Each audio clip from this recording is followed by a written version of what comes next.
The candlelight wavers before me, trembling against the draught that slips through the old sash windows. London is still, wrapped in a velvet hush, the kind that settles only after the last carriage has passed and the fog begins to thicken against the glass. On my desk, a small ruby-brown bottle waits, its surface warm from my hands, its contents darker than wine and far more dangerous. The city outside seems unaware of it, of the way this single liquid thread has slipped through drawing rooms and sickbeds, through nurseries and nightstands, leaving comfort in its wake and ruin close behind. As I sit here, listening to the soft tick of the mantel clock, I can almost hear the whispers that once passed from mother to neighbor, doctor to patient, chemist to weary clerk. Just a drop, they said, just enough to steady the nerves, soothe the lungs, hush the crying child.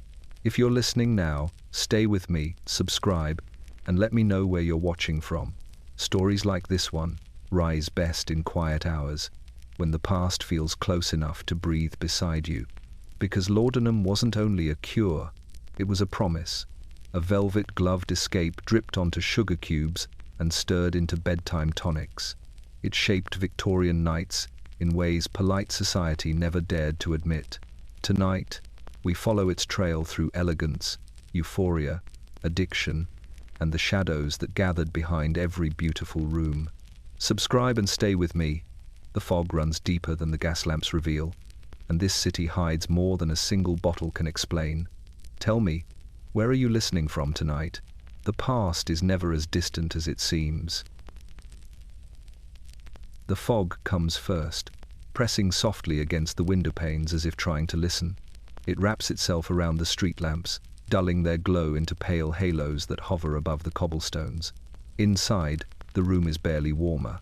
The coal fire murmurs in the grate, its light flickering across shelves crowded with papers, quills, and half-finished letters that no one has had the strength to complete. But the lamplight is steady, bright enough to reveal the single object at the center of the table. A small bottle, amber brown, no larger than a man's palm. The flame catches its curved edges, and the glass seems to breathe, glowing faintly as though something inside it is alive. You reach for it without meaning to. Habit guides your hand more than thought now. The glass is warm, not from the room, but from your own fingers, worn from nights that have stretched too long. The label is smudged with age, its printed letters softened into sepia shadows. Tincture of opium, it once read. Laudanum to everyone else. You tilt it slightly, watching the liquid inside cling to the sides like syrup before sliding down in slow, heavy threads. It is strangely beautiful. That is what makes it dangerous. Outside, the city exhales a low, distant rumble of carriage wheels over stone, the kind of sound that London makes only at night, when its secrets walk freely. But here, in this quiet room, everything feels still enough for memory to rise. You remember the first time you saw such a bottle, in a chemist's window, half hidden behind rows of cold remedies and cordial mixtures. A mother had tapped the glass gently, pointing it out to her sick child with hope in her eyes. Back then you thought it was kind, this idea that relief could fit inside a small, corked vessel. Now you know better. The lamplight trembles as the wick shifts, throwing long shadows across the table. They stretch toward the bottle like fingers, reaching for something they cannot grasp. You pull the chair closer and sit, the wood creaking under your weight. Your breath fogs the narrow circle of light, and for a moment, the room swims as though the world itself is trapped inside the bottle with you. You blink, slow and heavy. The nights are like that now, soft at the edges, blurred by the promise of peace you keep trying to resist. You unscrew the cork. The scent rises first. Sweet, earthy, almost floral. A scent that lies. It smells like rest, like quiet, like something gentle. It smells nothing like the truth. Across the room, the clock ticks a small, persistent heartbeat. You hold the bottle up, letting the lamplight fill it until it glows a deep, ruby red, like wine, like something meant to be savored. But it is not wine. It is the city's hidden breath, its elegant poison. It has lulled infants into unnatural sleep, steadied shaking hands, quieted griefs that should have been allowed to speak. It has given comfort to mothers, artists, widows, and clerks, and in return, it has taken far more. A drop falls onto the surface of a waiting spoon, catching the light like a gemstone. You don't bring it to your lips. Not yet. Instead, you watch its trembling surface, the way it quivers with each distant footstep beyond the window. Somewhere out there, London continues, fog-cloaked, sleepless, carrying thousands of bottles just like this one in pockets, purses, and bedside drawers. You set the spoon down gently, as if it might shatter the silence. The bottle remains in your hand, warm and patient. Tonight, you will not take it, but the bottle waits, and it knows you will return. Morning comes quietly in London, not with sunlight, but with a dull greyness that seeps through the curtains like smoke. The streets outside stir early hawkers calling through the mist, horses snorting in their harnesses, the first chimneys breathing thin columns of soot into the cold air. You rise slowly, as if lifting yourself from underwater, and light the small lamp on the bedside table. Its glow is weak at first, then steadies, revealing the familiar clutter of the room. Folded shawls, a half-drunk cup of tea, and on the mantel, a row of glass bottles that catch the light like the facets of a dull jewel. Among them stands laudanum, always there, always waiting. You cross the floorboards, each step creaking softly, and listen to the distant hum of the city waking. Somewhere a child coughs, somewhere a woman whispers reassurance with a voice heavy from sleeplessness. Illness drifts through these streets like another kind of fog so common no one questions it anymore. The cold, the damp, the endless fatigue of crowded rooms and coal-filled lungs. Every household knows someone unwell. Every pocket hides a cure, or what London still believes is one. You pick up the familiar bottle not to use it, but to feel its weight, as if studying a small piece of the city's heart. The label curls slightly at the edges, worn by countless hands seeking comfort. It promises relief from coughs, sleeplessness, cramps, melancholy, toothache, childbirth, heartbreak, and the great unnamed ache of simply surviving here. A remedy for all that burdens a body or a soul. Mothers buy it for their infants, widowers take it for their grief. The elderly keep it near the bed like a quiet companion. In this age, laudanum is not a dangerous substance. It is a household item, as common as bread, as trusted as prayer. You walk to the window and pull back the curtain. Below, a line has already begun to form outside the apothecary on the corner. Figures hunched in shawls and greatcoats shuffle slowly forward, clutching coins. The chemist's assistant unlocks the door and his breath clouds the morning air. He recognizes half the faces. Some come for genuine sickness. Others come because they cannot stop. But addiction is a word not yet spoken in drawing rooms or even understood. To most, laudanum is the city's shining miracle, a tonic that warms the blood, soothes the nerves, and brings sleep to tired bodies. No one sees the slow unraveling beneath the calm it offers. Not yet. A woman down the street leads her feverish child inside, pressing the bottle to her chest as if it were salvation. Across the road, a gentleman coughs into his handkerchief, pale and trembling, then purchases his own small vial before slipping into a waiting carriage. A midwife, red-eyed from long nights, buys 2 bottles without hesitation. The city relies on this liquid more than on its own trembling resilience. You close the curtain gently, shutting out the sight. The lamplight behind you glows against the bottle's surface, turning it into a warm, deceptive ember. You place it back on the mantel where its shadow stretches long, as if reaching for you. Laudanum isn't just a medicine here. It is a ritual, a habit woven into daily life so deeply that no one questions the threads. In the quiet of your room, as London shakes off the last of the dawn mist, you feel the truth settle like dust. This tonic has cured more fears than fevers and begun to shape a city that can no longer imagine living without it. Night settles differently in the cramped houses of London's poorer streets. It does not drift in gently the way it does in the grander squares. It seeps, thick and cold, through gaps beneath doors and cracks between window frames. You stand at the threshold of a narrow room where a mother rocks her child in the dim glow of a single tallow candle. The flame sputters each time the winter wind presses against the broken glass, but she shields it with her hand, determined to keep the darkness from swallowing the little warmth they have. Her child's cry is thin, more whimper than wail, yet it cuts through the silence like a blade. The boy is feverish, cheeks flushed, breath shallow and quick. She whispers soothing nonsense, the kind mothers have spoken for generations, promises of mourning, of comfort, of a world where suffering is a visitor rather than a resident. But promises do not lower fevers, promises do not bring sleep. Her hand trembles slightly as she reaches for the bottle. On the table, small, amber, familiar, laudanum, the same one she used 6 months ago when the cough first settled in her husband's chest, the same one she used after the baby's teething fever left him screaming through the night, the same one she uses now because nothing else works fast enough, nothing else brings peace so quickly, nothing else makes the child's eyelids flutter shut with such sweet, immediate relief. You watch her measure a single drop onto the tip of a spoon. It glistens under the light dark ruby, almost beautiful. She hesitates, her breath unsteady. Mothers always do. The hesitation is not logic, nor fear. It is instinct, that deep ancient voice reminding her that medicine should not soothe quite this easily. But instinct is small compared to exhaustion. And exhaustion, in houses like this, is a constant companion. She slips the spoon into the baby's mouth. For a moment, nothing changes.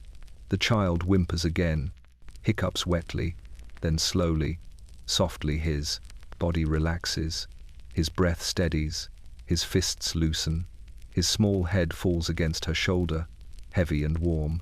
The mother exhales, long and shaking. Relief washes over her face, carving lines of guilt into its softness. She carries the child to the cot and lays him down, tucking the blanket around him with a gentleness that speaks of love, deeper than fear. She lingers there, hand hovering above his forehead, listening to the even rhythm of sleep. Behind her, the bottle stands on the table like a silent guardian, watching, waiting. She knows the dangers only in fragments, stories whispered between women in market queues, rumors of infants who slept too long, tales of widows who leaned too heavily on the dropper. But those stories always belong to someone else, to another street, another family, another kind of life. Not hers, never hers. Outside, the wind howls along the alleyway, rattling shutters and sweeping soot into the air. A distant church bell tolls the hour. The city breathes its restless breath. In the cot, the child sleeps deeply, too deeply. The mother does not notice.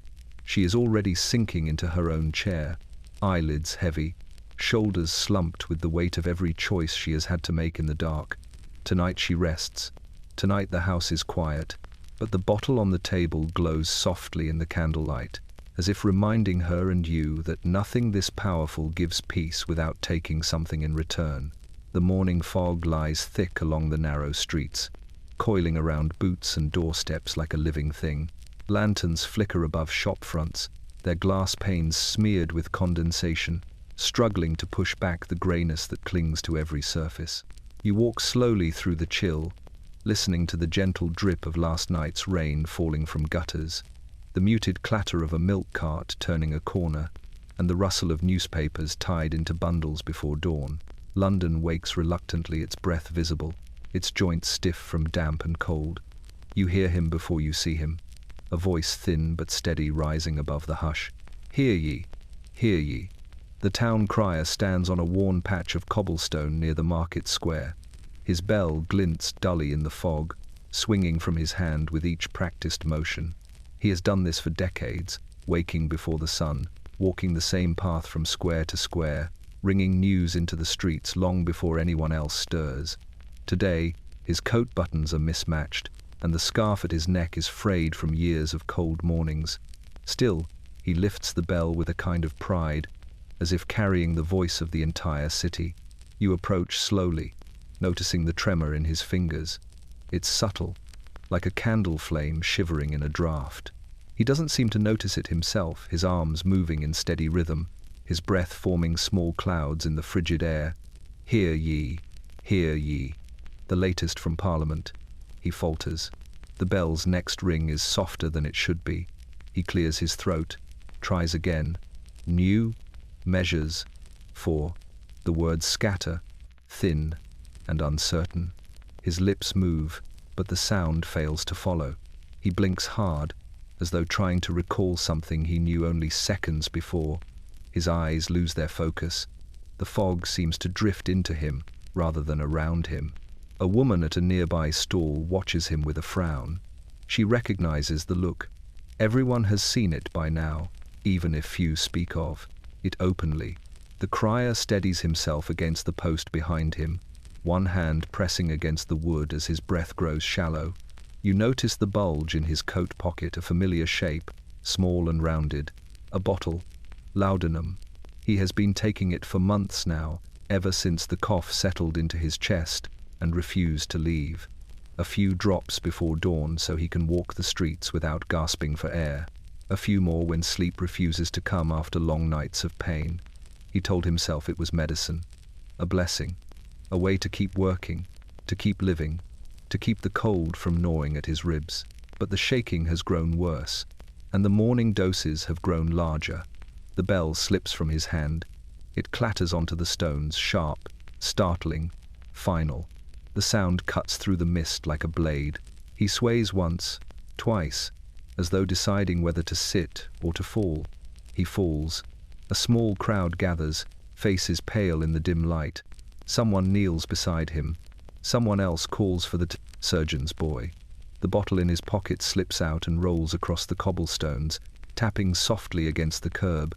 No one touches it at first. They all know what it is. They all know what it means. The crier's eyes flutter open, glazed and unfocused. He tries to speak, to finish the announcement he started, but the words dissolve on his tongue. The news he carried fades into the morning air, unfinished. Around him, the fog thickens, and the lamplight dims. The city continues its slow march into daybreak, unaware that another of its voices has fallen silent under the weight of the cure it trusted too much. And as the bell lies still on the stone, you feel it. Laudanum has claimed another morning, another voice, another life, paused in mid-sentence. Evenings arrive softly in the drawing rooms of London's well-appointed homes, not with the sharp bite of winter fog that settles over the poor streets, but with a velvet stillness, the quiet comfort of carpets that muffle footsteps, and firelit shadows stretching across wallpaper printed with roses and gold-curved vines. You step into one such room now, where a gentlewoman sits alone at her escritoire, the glow of a single lamp casting a warm halo over her hands. Outside, carriages roll past in slow procession, wheels hissing against the damp street. Inside, the house seems suspended in a kind of dream. The maid has long since withdrawn. The children, if she had any, are asleep. Her husband, a man of meetings and dinners and absent hours, is not expected home until late. The silence is pleasant at first, then heavy, then unbearable. She reaches for the drawer she keeps locked more from propriety than secrecy, and withdraws a small velvet pouch. Inside it lies the curved bottle she purchased weeks ago from an apothecary off Piccadilly. The chemist had wrapped it carefully, speaking in the kind, low tones meant to calm a lady's uncertainty. For nerves, he'd said, for sleeplessness, for the strain of household cares. He had not said for loneliness. He had not said for the emptiness between the hours. But she understood. The bottle glimmers now in the lamplight, its dark liquid catching hints of amber and wine-red hues. Her fingers trace its smooth surface before she uncorks it with a practiced motion. She pours a few drops into her teacup, still warm from the meal she barely touched, and watches the laudanum swirl into the remnants of jasmine, vanishing as though it had never been there at all. She lifts the cup, hesitates only briefly, and drinks. The change is not immediate. It never is. First comes warmth, a gentle tide rising through her chest, then a soft dimming of the sharp edges around her thoughts, memories, worries, all dissolving into something sweeter, something quiet. Her breath settles, her shoulders loosen. The clock on the mantel ticks without urgency. For the first time today, she feels something like peace. This is her escape, her sanctuary, hidden inside a bottle small enough to disappear into a glove. She closes her eyes and rests her head against the chair. Her mind drifts through corridors of memory. A childhood summer, a vanished friendship, the echo of laughter she hasn't heard in years. The world becomes softer, like a painting blurred at the edges. She floats within it, unburdened. But the room remains unchanged. The fire crackles on. The wallpaper watches. The lamp burns steadily, as if guarding her descent into velvet-shadowed dreams. Yet beneath the warmth lies something thinner, more fragile. A tremor in her hands she does not feel, a faintness she dismisses as relief, a hollowness forming in the space where her thoughts once lived. She tells herself she controls it, that she uses it, sparingly, that she is nothing like those cautionary whispers exchanged by ladies at afternoon tea. After all, she is refined, careful, composed. Laudanum is simply her companion on difficult evenings, a comfort, not a necessity. But the bottle is more than half empty now. She has not noticed.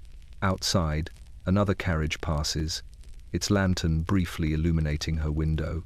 The glow flickers over her still form, over the cup on the table, over the velvet pouch lying open like a confession. Tonight, she drifts. Tomorrow, she will reach for the bottle again. Not out of indulgence, but because peace, once tasted, is a hard thing to live without. The city's heart beats differently in the long hours after sunset, when most Londoners have retired and the fog begins to curl along the Thames like drifting breath. But in the counting houses and offices wedged between warehouses and narrow lanes, the day is nowhere near finished. You step into one such place now, a cramped room with low ceilings, smelling of ink, damp wool, and the faint metallic tang of exhaustion.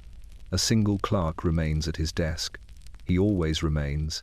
The others have gone home, their ledgers closed, quills cleaned and stored. But he sits hunched over his figures, a small oil lamp sputtering at his elbow. Shadows gather in the corners, but the golden circle of light around him is unwavering, almost defiant against the heavy darkness pressing against the windows. Stacks of papers rise around him like miniature towers, some marked with red ribbons, others curling at the edges from damp. Numbers dance before his eyes, rows and rows of them, columns extending into infinity. He tries to focus, tries to steady his breath, but fatigue pulls at him like a slow-moving tide. He rubs his temples, then reaches into the drawer beside him. His fingers find the shape without searching, a familiar bottle tucked between quills and sealing wax. Laudanum. The first time he used it, he had been desperate. A quarterly deadline looming, a supervisor breathing down his neck, and sleep refusing to come after nights of worry about his rent and his aging mother. Just a drop, he'd told himself. A tiny drop to calm the pounding behind his eyes. It had worked beautifully, almost frighteningly well. He had worked straight through the night, sharp as a winter wind. Tonight, he feels that same bone-deep exhaustion nipping at his heels.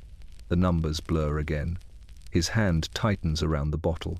He uncorks it with a soft pop, that gentle, intimate sound he once associated with relief. The scent rises faintly, sweet and earthy, blending with the ink-stained air.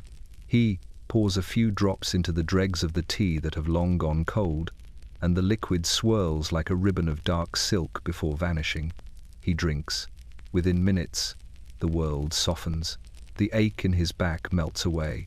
The stiffness in his fingers loosens.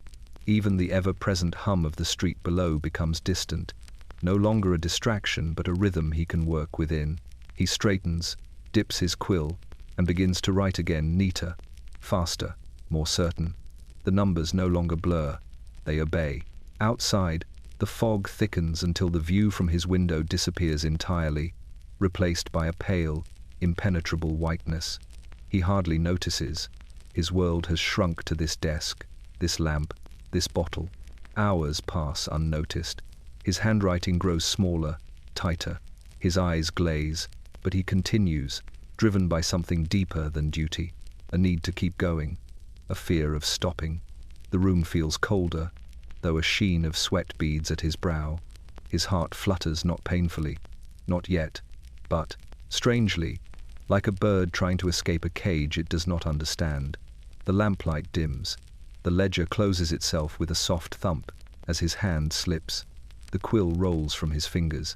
Only then does he realize how still he has become, how heavy his limbs feel, how quiet the office is, too quiet. He reaches for the bottle again, unsure whether he means to put it away or take more, but his hand stops halfway. Laudanum has given him hours more than he had to spare, more than he should have taken.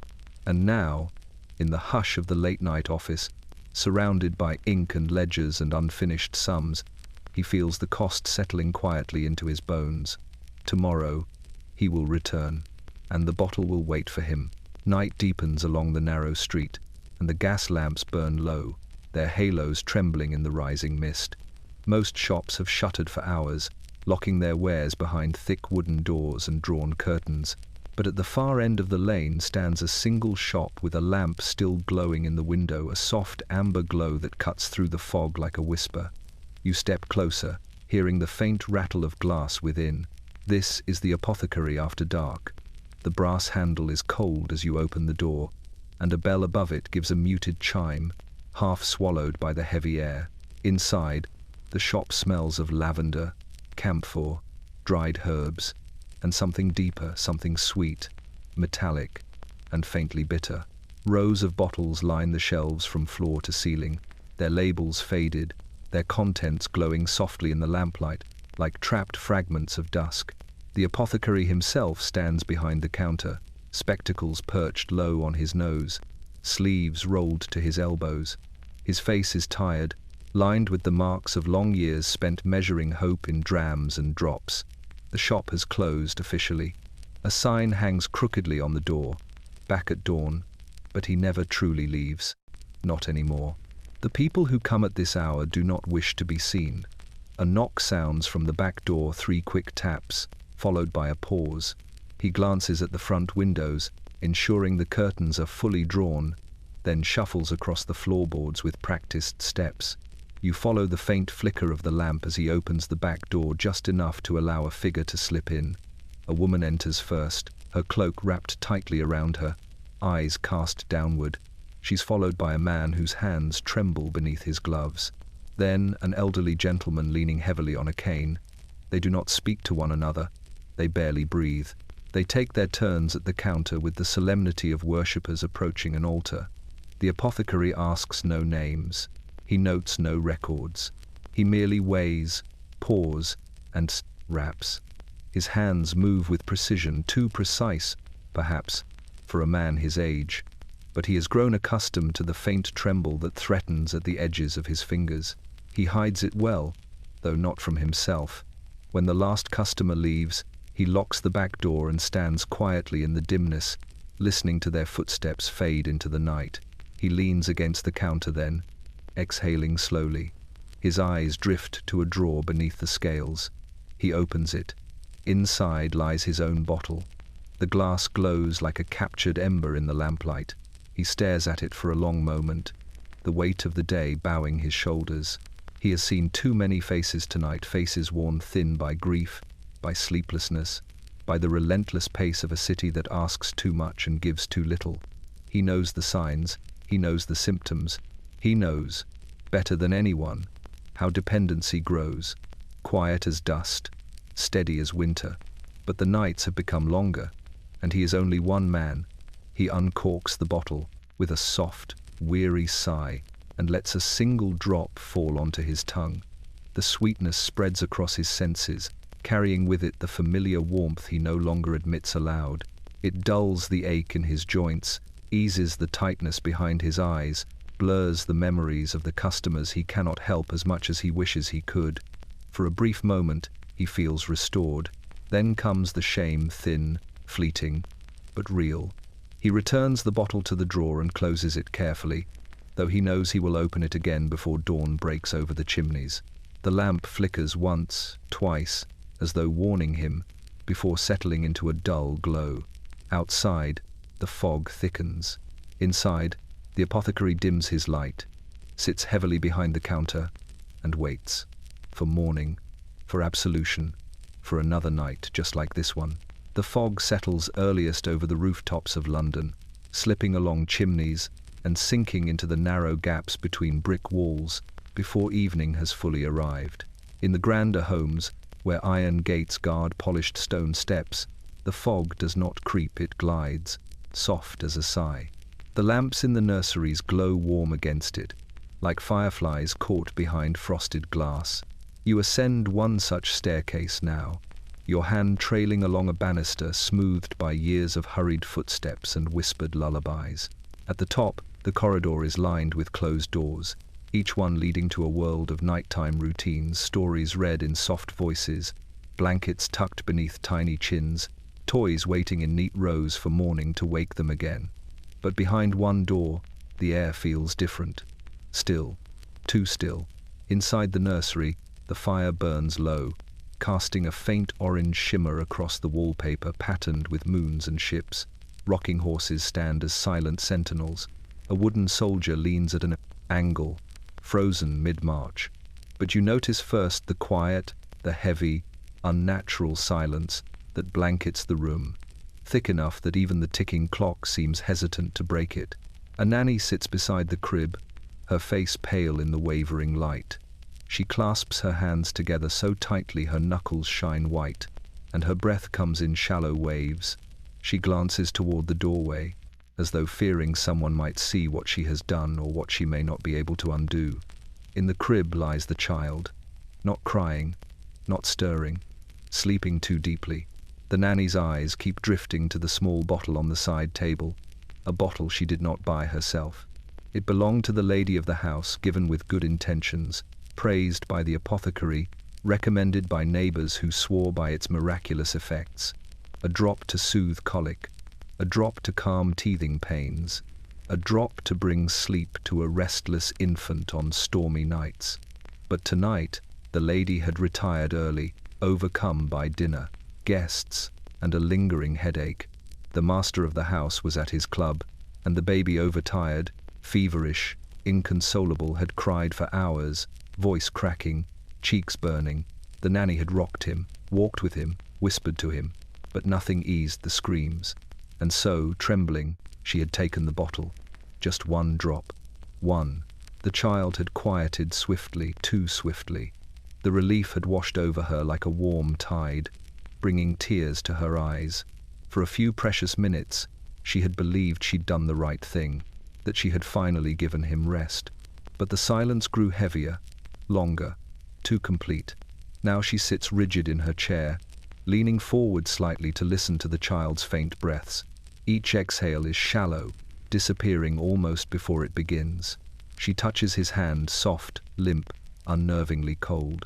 Panic prickles across her skin. She had heard stories whispered among the servants. Stories of babies who slept too long, babies who never stirred again.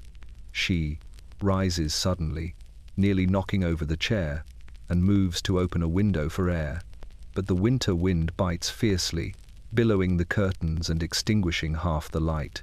She closes it again quickly, pressing her forehead against the wood, fighting tears. In the dimness, the small bottle glints a single cold star in the warm glow of the dying fire. It stands upright, untroubled, patient, as if indifferent to the fears gathering in the room. The nanny returns to the crib, hovering above the sleeping child, praying softly, words tumbling from her in desperate repetition. She begs him to wake. Just a flutter of lashes, just a small cry, anything. But the nursery remains unbearably quiet, wrapped in a silence that feels ancient, something that has visited many rooms before this one. A silence Laudanum knows well. Outside, the fog presses against the glass. Inside, a candle gutters low, warning of a night that may not end as gently as the household believes. And in this hush, in this too peaceful stillness, you feel a truth settle like dust. London's children are sleeping far too deeply, and Laudanum is beginning to cradle them more tightly than their own mothers ever could. Evening descends gently over the crescent streets of London, gilding the rooftops with the last traces of fading daylight. Carriages clatter toward row houses where parlors glow with warm lamplight, and silver spoons clink delicately against porcelain.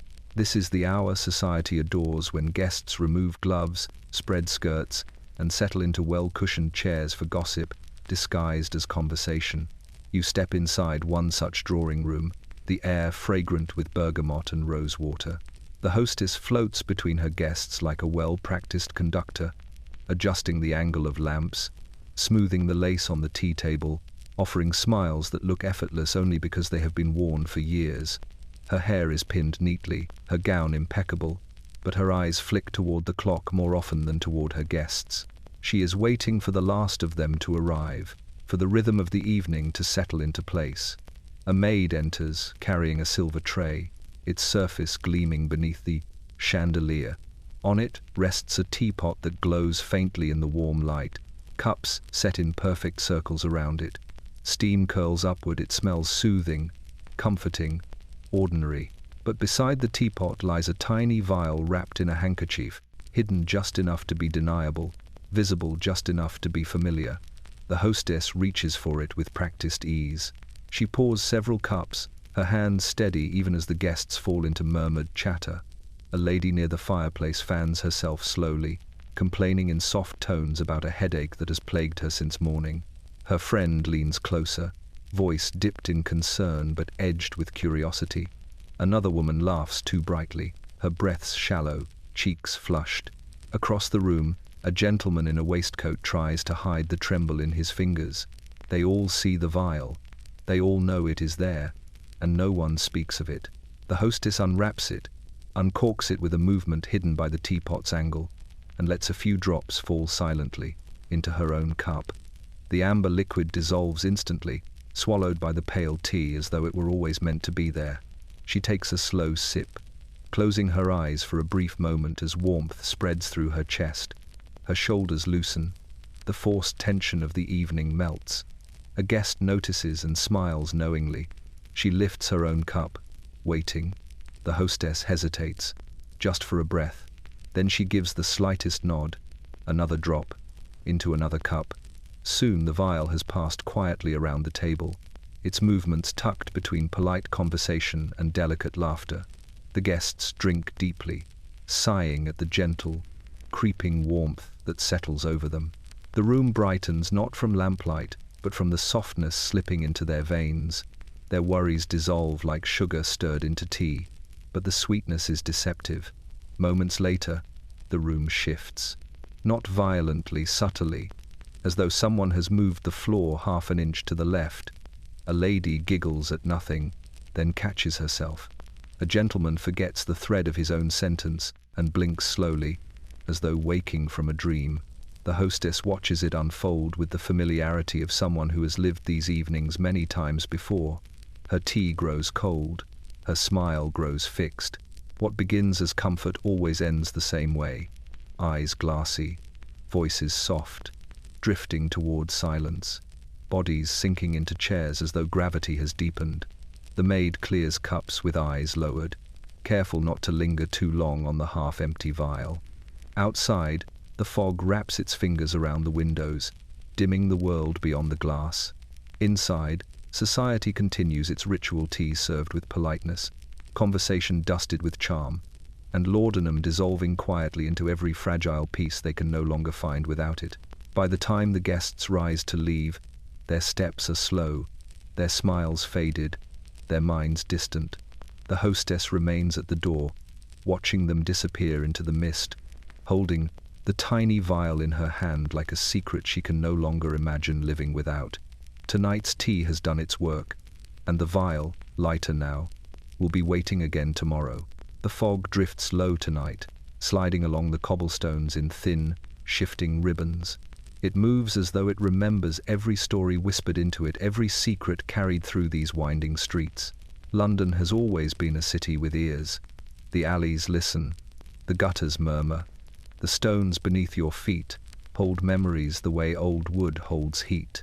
And tonight, as you step into the cold breath of the evening, you feel the weight of all those stories pressing softly against your skin. The street lamps glow faintly, their halos distorted by moisture. Beneath one of them stands an elderly man selling roasted chestnuts from a battered cart. His eyes are half-lidded, his movements slow, not entirely steady.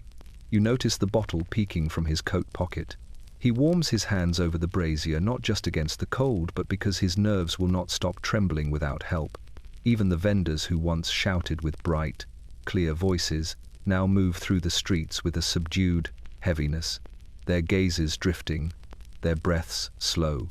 Further down, a group of washerwomen leaves the river's edge, buckets swinging from raw, chapped hands. Their shoulders slump under the weight of the day. One tucks a vial into her apron while another stares at nothing for several seconds before blinking herself back into the world. The river steals their strength, and laudanum gives it back borrowed strength, fleeting and costly. You turn into a narrow alley where the gaslight casts a pale shimmer on wet brick. The shadows here know more than any newspaper ever will. They have watched the clerk walk home at 2 a.m, coat buttoned tight, footsteps uneven. They know the gentlewoman's secret path from the back door of her home to the apothecary who will not question her late visits. They remember the mother who carried her feverish child down this same alley, her tears dotting the stone, her hand squeezing the bottle in her pocket so tightly it left marks. The stones, remember all of them. So does the night. From a window above, you hear a muted argument. A husband raises his voice about mounting bills and growing debts, while his wife responds with strained calm. The voices falter. There is a pause, the kind that comes when anger gives way to exhaustion. A drawer slides open. Something glass clinks, then silence. Laudanum is there too. It moves through houses the way fog moves through streets quietly, without permission. A constable passes you, lantern swinging at his side. His gaze is sharp but tired. He knows these streets too well.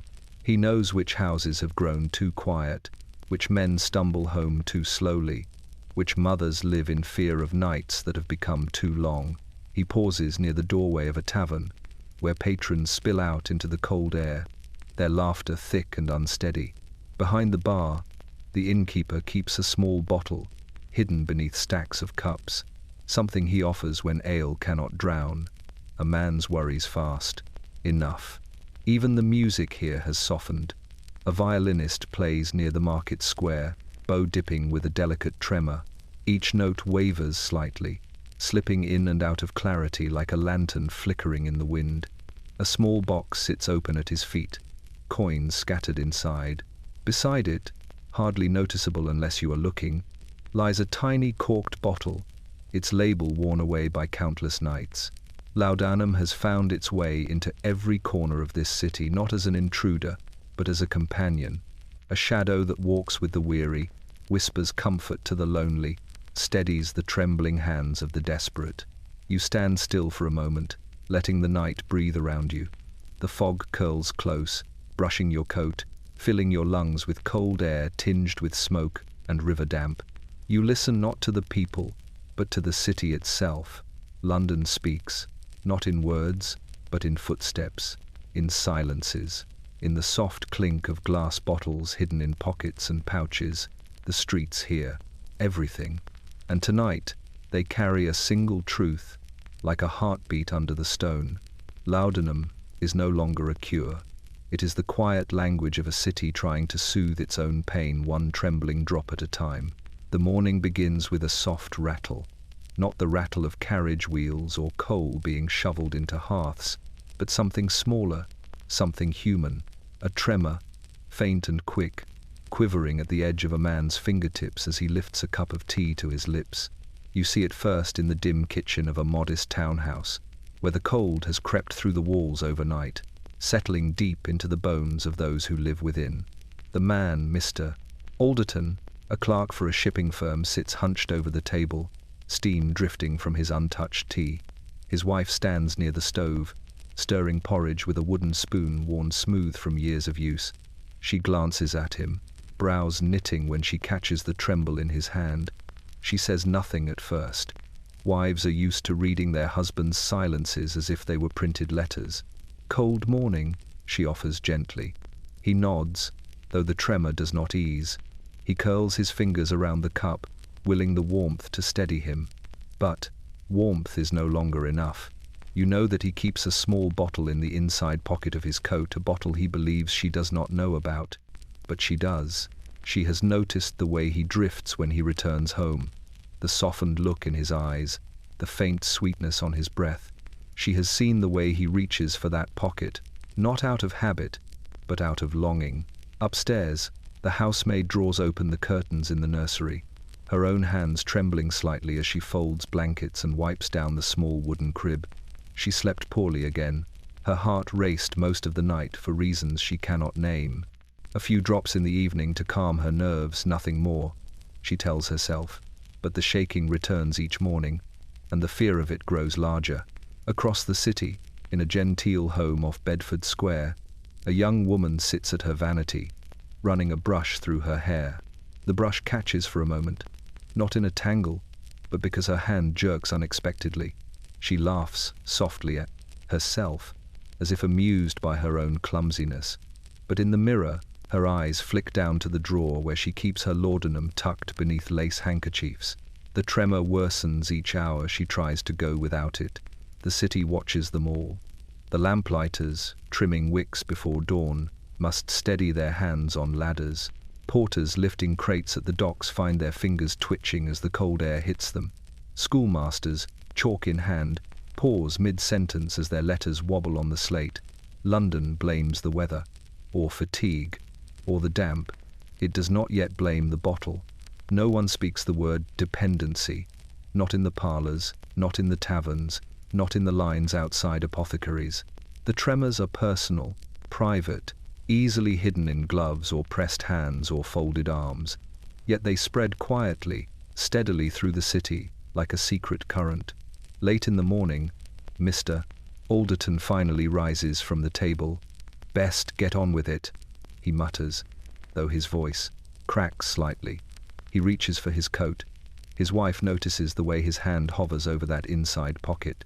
She turns back to the stove, stirring slowly. At the docks, the housemaid breathes deeply before lifting the day's first bundle of sheets. In Bedford Square, the young woman closes her vanity drawer, but not all the way.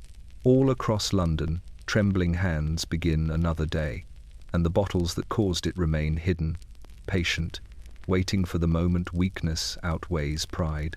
It won't take long. The shaking always wins. The house is too quiet now.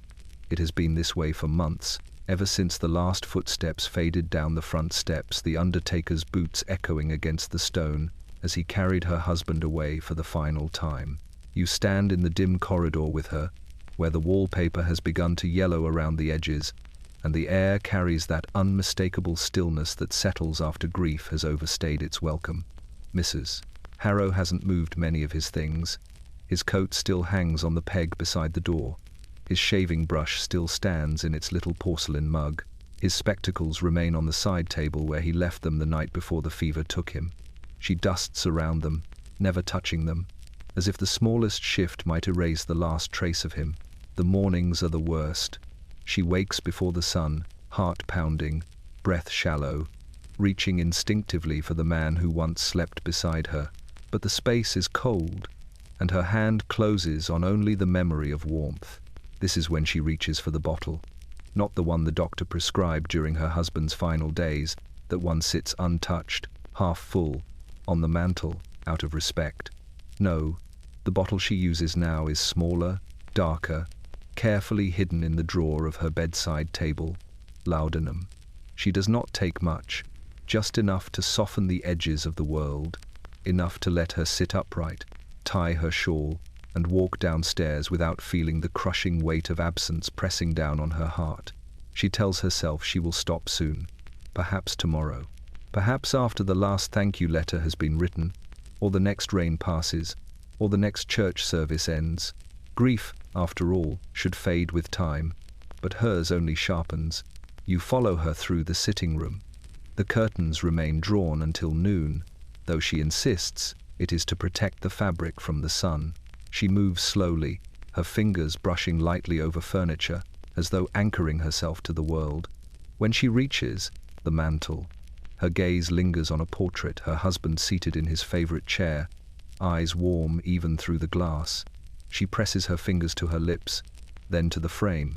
The room blurs when she stares too long, so she turns away.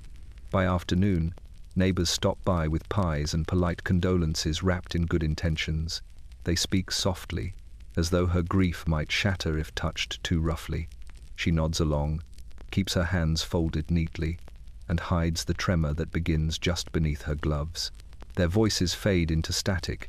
Their words wash over her like meaningless hymns. After they leave, she returns to the drawer. Another drop, just one, for the loneliness. Evening descends early in a widowed house. The grandfather clock ticks with an eerie echo, as if its chime must now fill the silence that grief has carved open. She sits by the fire, shawl draped around her shoulders, staring into the flames as shadows bend and stretch across the rug. It is here, in this trembling half-light, that she finally allows herself to feel the truth. She is afraid of the nights, the days, the future stretching forward without him. And laudanum, warm, steadying, deceptively gentle, has become her only companion. She does not know when comfort becomes dependence. It happens slowly, like dusk turning to night, one soft moment at a time. And as the fire crackles quietly beside her, the bottle waits on the edge of the table, small, unassuming, glowing faintly in the firelight. Her grief has taken her husband. Laudanum, she fears, may take the rest. The chandeliers burn low in the Baroness's drawing room, their crystals catching only fragments of the light. Evening has deepened into that fragile hour before midnight when the world grows quieter and thoughts begin to slip loose from the anchors that held them steady during the day. You stand at the threshold of her private sitting room now, where the air smells faintly of lavender, rosewater, and something darker, something sweet that clings to the edges of the drapery like perfume unable to fade. The Baroness sits at her escritoire, pen in hand, a half-finished letter resting before her. The ink has dried in mid-sentence. She does not notice. Her eyes drift unfocused across the room, following shapes only she can see. Her hair, once wound into perfect coils, hangs loose around her shoulders tonight.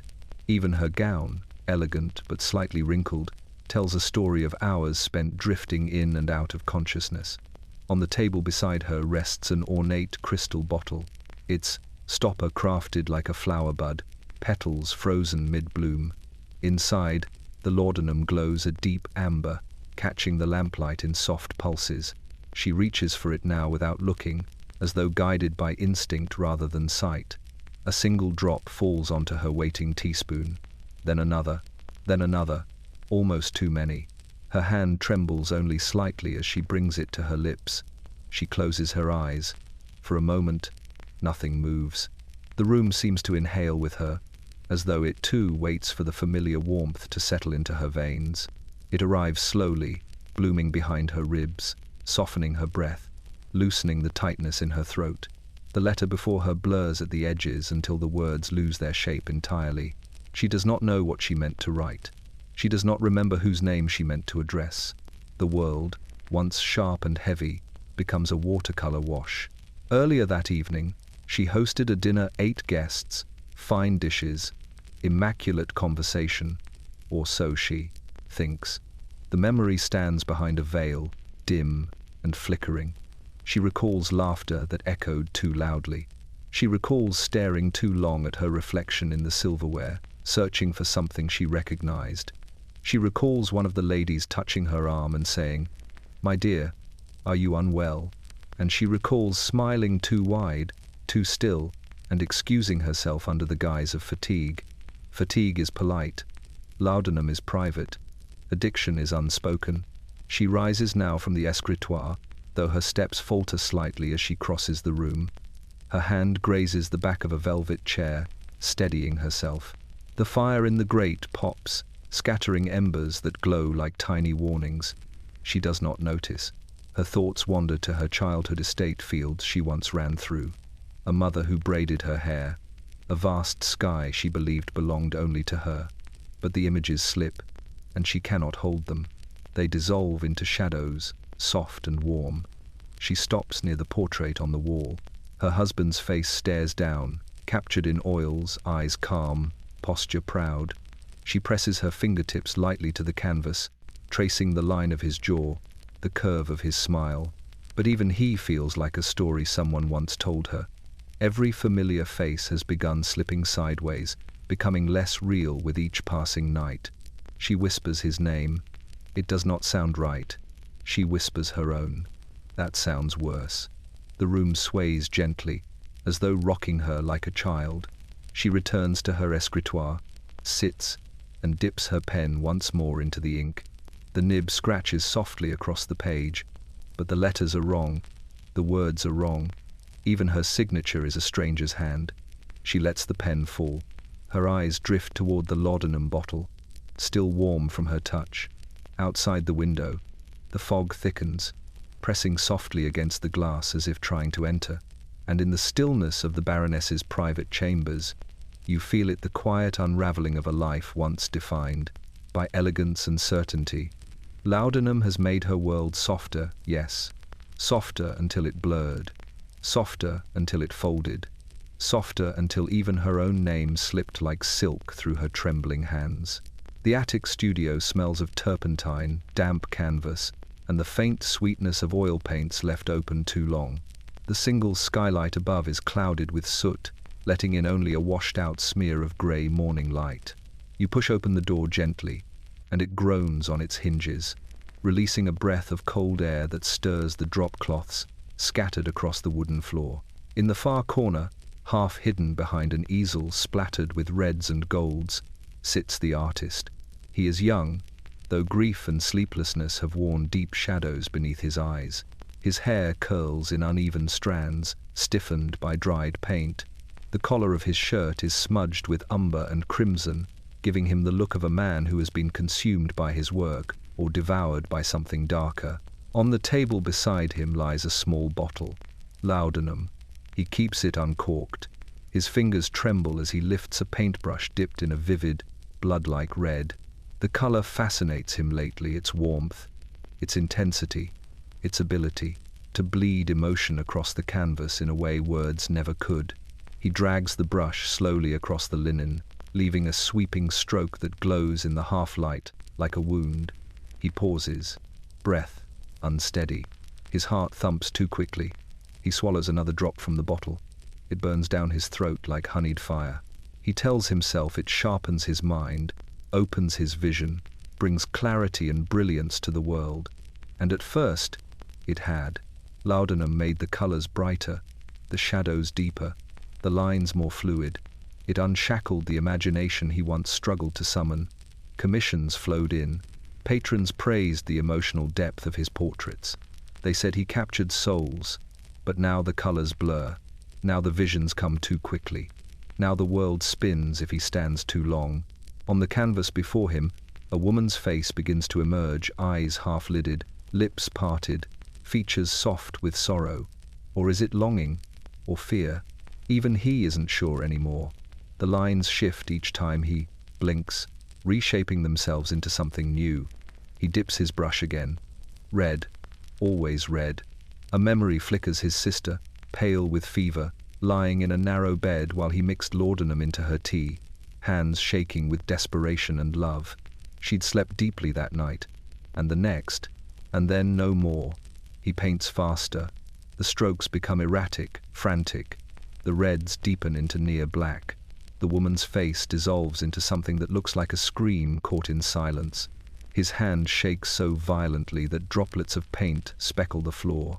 He knocks the laudanum bottle over, and a dark streak spills across the table, seeping into sketches he had meant to finish. He doesn't notice, or he no longer cares. He keeps painting. Hours pass unnoticed. The light in the studio dims, until only the lamp beside him casts a golden pool around his trembling form. His breath becomes shallow. His pupils widen. His thoughts scatter into fragments, images, colors, flashes of emotion with no names. He steps back from the canvas, swaying slightly. His vision pulses. The painting seems to pulse with it. For a moment, he thinks the woman on the canvas is breathing. He reaches out to steady himself against the table, and his fingers brush the empty laudanum bottle. It rolls, clinks, and settles against a palette smeared with red. He kneels suddenly, pressing his hands to his face. His breath trembles. The world swims, tilting at the edges like a ship caught in rough waters. He does not know if he is dying, dreaming, or simply drowning in his own imagination. In the dim glow, the painting watches him, its colors alive in a way he cannot explain. And in this attic room, cold, isolated, and trembling with feverish creation, you understand what laudanum has given him. Brilliance edged with madness, vision sharpened into a blade, art born of torment. But the price is written in the red that stains his hands, his clothes, his mind. Laudanum has made him a visionary. It will make him something else soon enough.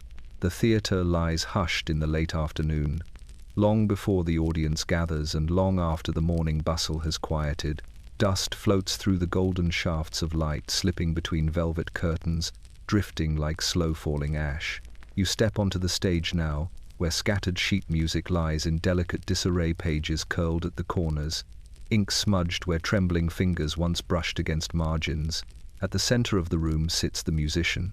His violin rests loosely in his lap, the bow dangling from his hand as though his grip has forgotten its purpose. Shadows deepen beneath his eyes, the kind carved not by age but by endless nights spent chasing perfection. His hair is unkempt, his waistcoat wrinkled, yet there is still something elegant in his posture, an echo of the brilliance he once commanded. He lifts the violin slowly and positions it beneath his chin.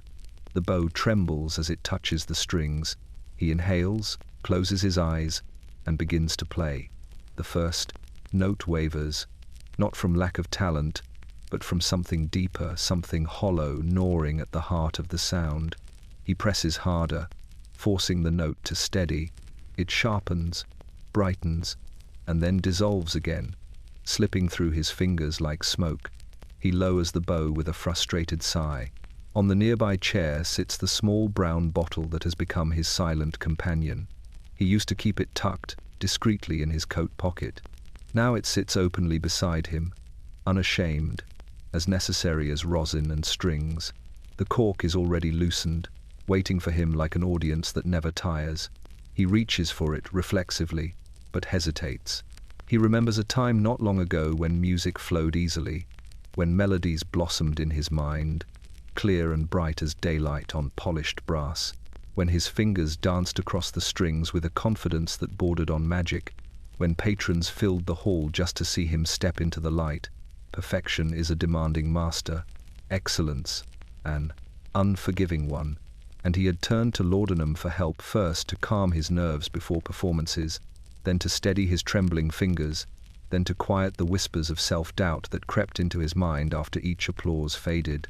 Just a drop, then another, then a night when he could not sleep without it, then a morning when his hands would not stop shaking until he took it. He uncorks the bottle now and tilts it gently, letting a few dark drops fall onto his tongue. Warmth spreads slowly through him, first in his chest, then in his limbs. The shaking softens, his breath steadies, his thoughts blur into something that feels like peace. He lifts the violin again. This time, the notes bloom. They rise like colored smoke, swirling fragile and beautiful toward the rafters. The melody is haunting, a little too slow, a little too soft, but it carries a strange, aching sweetness that grips the room. He sways as he plays, eyes half-lidded, bow gliding effortlessly across the strings. The music becomes a dream unfolding in real time, but dreams are fleeting. Halfway through a phrase, his fingers falter, the bow slips, the note cracks like a fractured whisper. He tries to recover, but his hands forget their positions, and the violin lets out a sound like a sob. He stops. The silence is immediate, brutal. He lowers his instrument and presses a shaking hand to his face. The stage feels colder now. The bottle glints at his side, its amber surface catching the last of the afternoon light. He knows deeply, terribly, that the music is slipping from him, not all at once, but piece by piece. A vanished note here, a forgotten phrase there. The slow fading of brilliance he once believed would last forever. He takes another drop. He tells himself it will help. He tells himself he can stop tomorrow, but as the light dims and the empty theatre watches him with unblinking patience, you feel the truth settling over the room like dust. Laudanum is stealing his music, one trembling note at a time. The moon hangs low over London tonight, pale and watchful, its light spilling weakly through the soot-streaked windows of the garret rooms where the city's poorest labour. You climb a narrow staircase where each wooden step groans under its own wear, rising into the dim upper floors of a factory house long after its overseers have gone home. Up here, the air tastes of dust and frayed thread. The shadows stitch themselves into corners, clinging like forgotten ghosts. At the end of a narrow hall sits a single room where a candle still burns. Inside, a seamstress bends over her work table. She is young, though you would not guess it from the tension that draws her shoulders upward, or the way exhaustion has carved hollows beneath her eyes. Her hands move swiftly, almost feverishly, pushing a needle through cloth again and again, each stitch perfectly placed yet trembling ever so slightly. The garment she works on, a delicate gown of pale muslin, will be worn by someone who will never learn the name of the woman who stitched it, someone who will glide across polished floors, unaware of the aching fingers and blood-pricked thumbs that shaped every inch of the fabric. The seamstress's breath is shallow, her chest rising in quick, uneven bursts. She blinks hard, fighting the pull of sleep she cannot afford to indulge. Rent is due in 2 days, thread costs more than it should, and the factory offers less than it promises. On the sill beside her sits a small bottle, half empty. She reaches for it with practiced ease, not out of indulgence, out of necessity. Laudanum keeps her awake when her body begs for rest. It keeps her fingers moving when they grow stiff from cold. It quiets the hunger in her stomach and the ache in her spine, letting her push through another hour, another night, another week that might bring her closer to paying what she owes. She tilts the bottle, letting 2 drops fall onto her tongue. Her eyes flutter shut as warmth spreads through her veins, wrapping her in a false comfort. The pain in her fingers dulls. The stitching quickens. Her movements become fluid, almost beautiful, as if the needle dances for her rather than because of her. Outside, the sounds of the city grow faint, distant clatter of wheels, a muffled argument in the street, the slow tolling of a church bell announcing the late hour. But here in the garret, time stretches thin and fragile. The candle guttering beside her casts shadows that sway across the walls, turning the cramped room into something dreamlike. Her head droops once, twice, before she jerks upright with a gasp. She forces her hands to keep moving. The needle pricks her skin, drawing a bead of blood that soaks into the fabric unnoticed. Minutes blur into hours. Her breath becomes slow. Her head dips again. Her stitching grows uneven. She doesn't notice. Her thoughts drift to a younger version of herself who dreamed of opening her own shop, to the brother she lost last winter, to the letter she never finished writing because grief made the words too heavy. She lifts the bottle again. This time, her hand trembles in a way she cannot control. This time, she takes more than before. The warmth spreads faster, too fast. Her stitching slips. The needle falls from her grasp, landing on the wooden floor with a faint metallic ring. She tries to reach for it, but her arm feels weighted with iron. Her breath hitches. Her vision swims. The candle burns lower. In the hazy half-light, she slumps forward onto the unfinished gown, her cheek pressed against the soft muslin she worked so hard to perfect. The fabric crumples beneath her weight, her tears leaving tiny dark circles near the hem. Outside, the moon continues its slow climb over the city. Inside, the garret grows colder. The seamstress, who has carried the burden of survival stitch by stitch, finally stops working not by choice, but by the quiet, sinking pull of the very remedy she thought she needed to endure. Laudanum has taken her pain, but it is beginning to take her strength as well. Dawn creeps slowly over the market square, brushing the damp cobblestones with a faint blue shimmer. Before the first shoppers stir from their beds, before the chimneys warm with fire, and before carriage wheels begin their restless clatter, the market belongs to its earliest labourers. You walk through the half-light now, past wooden stalls still draped in canvas, past crates of vegetables beaded with cold morning dew. It is here, in this quiet hour, that the market woman begins her day. Mrs. Pembury has been selling root vegetables for nearly 20 years. Her hands are rough, her apron frayed, but her voice, usually bright and carrying, has softened over the last few months into something thin and tired. She arrives before the sun, pushing her cart alone across the square. The wheels creak, protesting each cobblestone, and she pauses once, gripping the handle as fatigue presses against her shoulders. Then she reaches into her pocket. The bottle is small, worn from handling, its label half-peeled. Laudanum. Always laudanum. She glances around quickly, discreetly. Only a few other sellers are present. The fishmonger wiping yesterday's scales from his table. The butcher sharpening his knife with slow, steady strokes. The flower girl arranging bunches of withered chrysanthemums.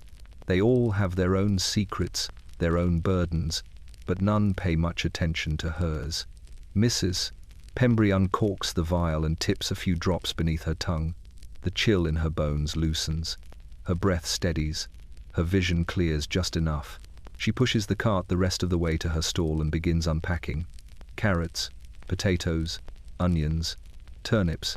Her hands move faster now, guided by the warm tide spreading through her limbs. The trembling in her fingers fades. The ache in her back softens. She tells herself this is necessary, that she cannot afford to lose a day of work. After all, she has children to feed, rent to pay, and the winter has been harsh. The first customers appear as the sun finally brushes gold across the rooftops. A young mother carrying a sleepy child asks the price of potatoes.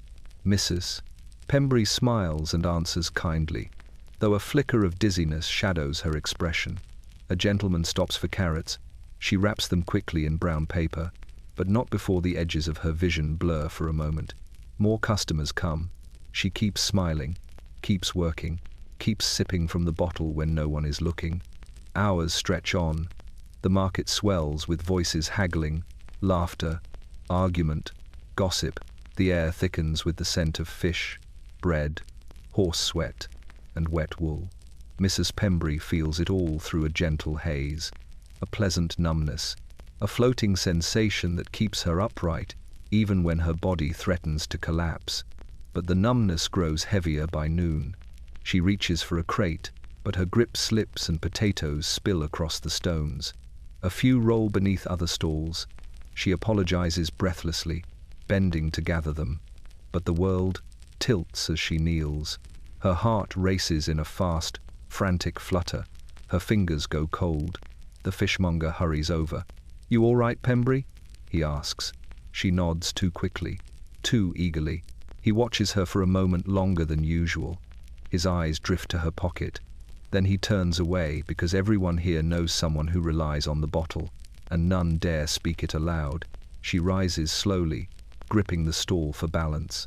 The warmth has turned to weakness, the clarity to fog, the relief to something tightening behind her ribs. Still, she forces a smile for the next customer, though she must hold the counter to steady herself.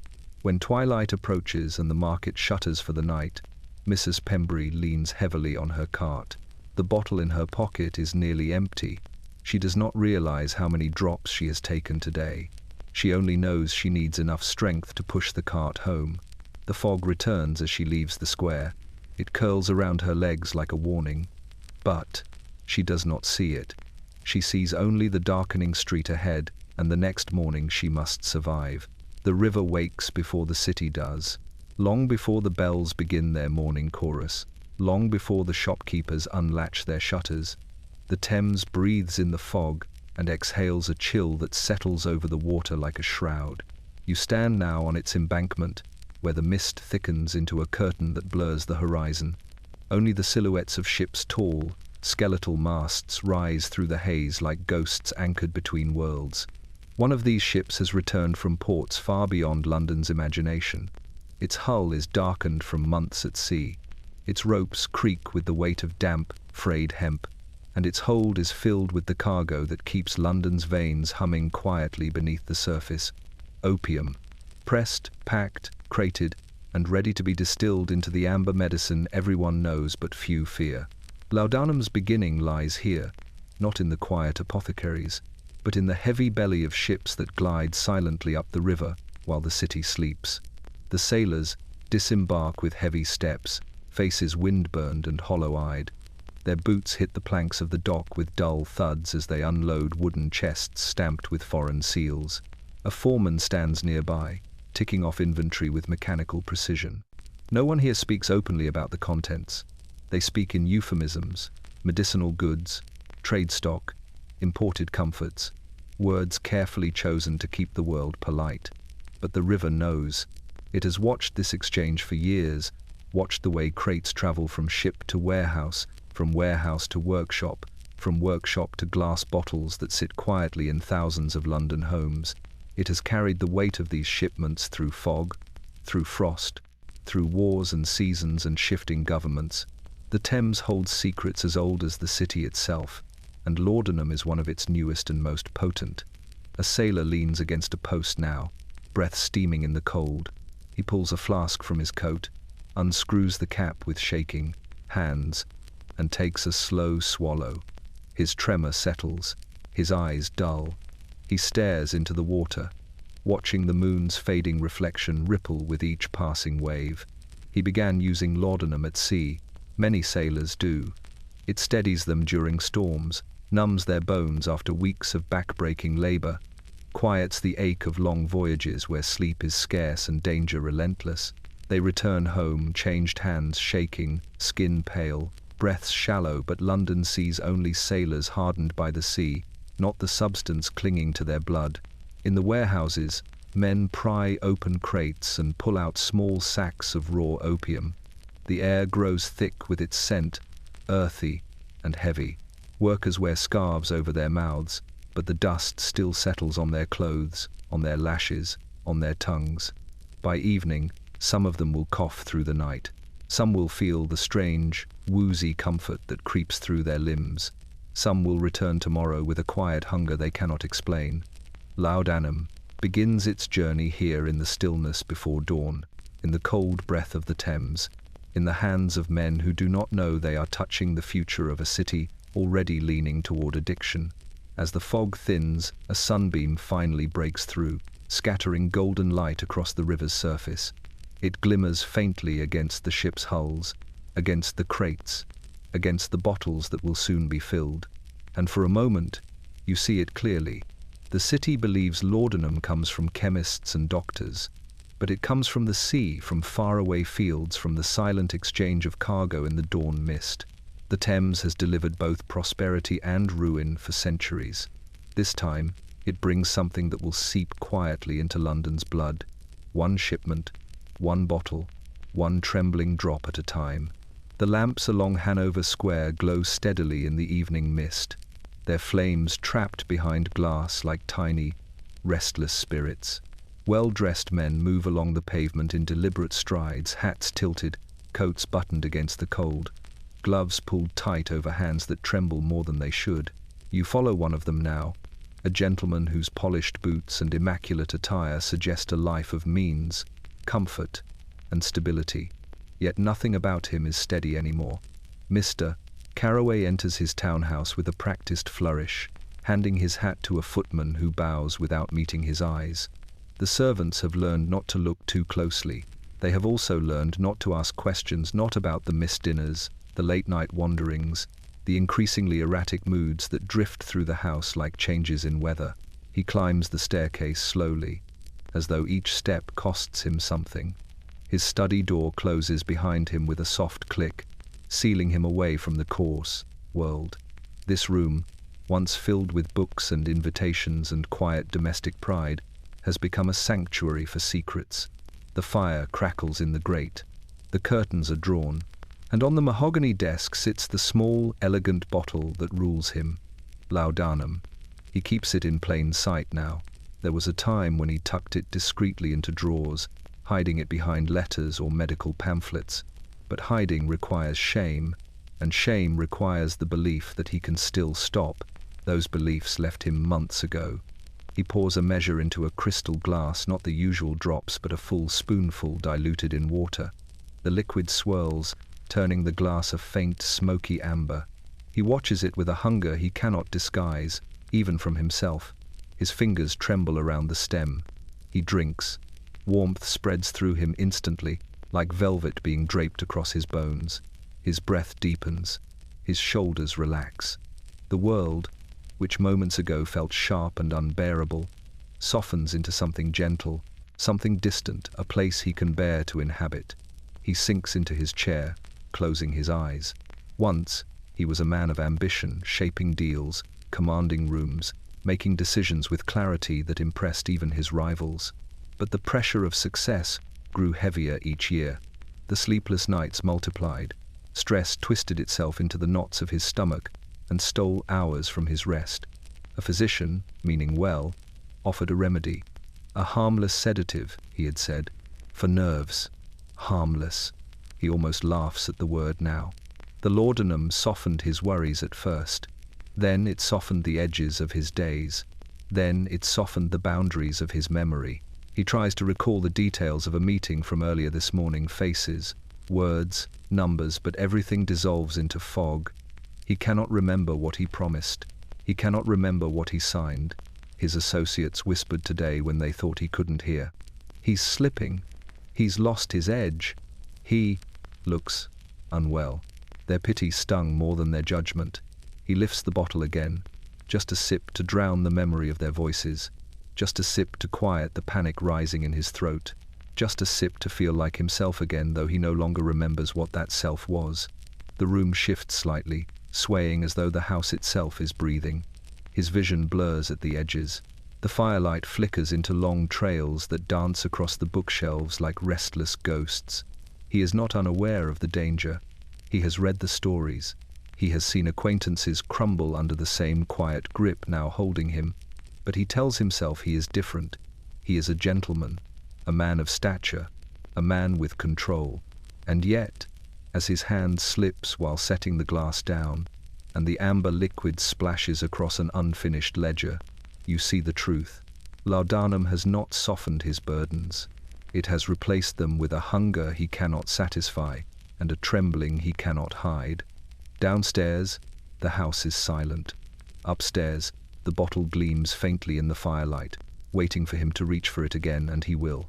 Because tonight, like so many nights before, the gentleman is no longer escaping his worries. He is escaping himself. The house stands at the edge of Bloomsbury, tall and elegant, its brickwork washed in soft morning light. At first glance it appears orderly, windows polished, curtains drawn in careful symmetry, the front steps swept clean.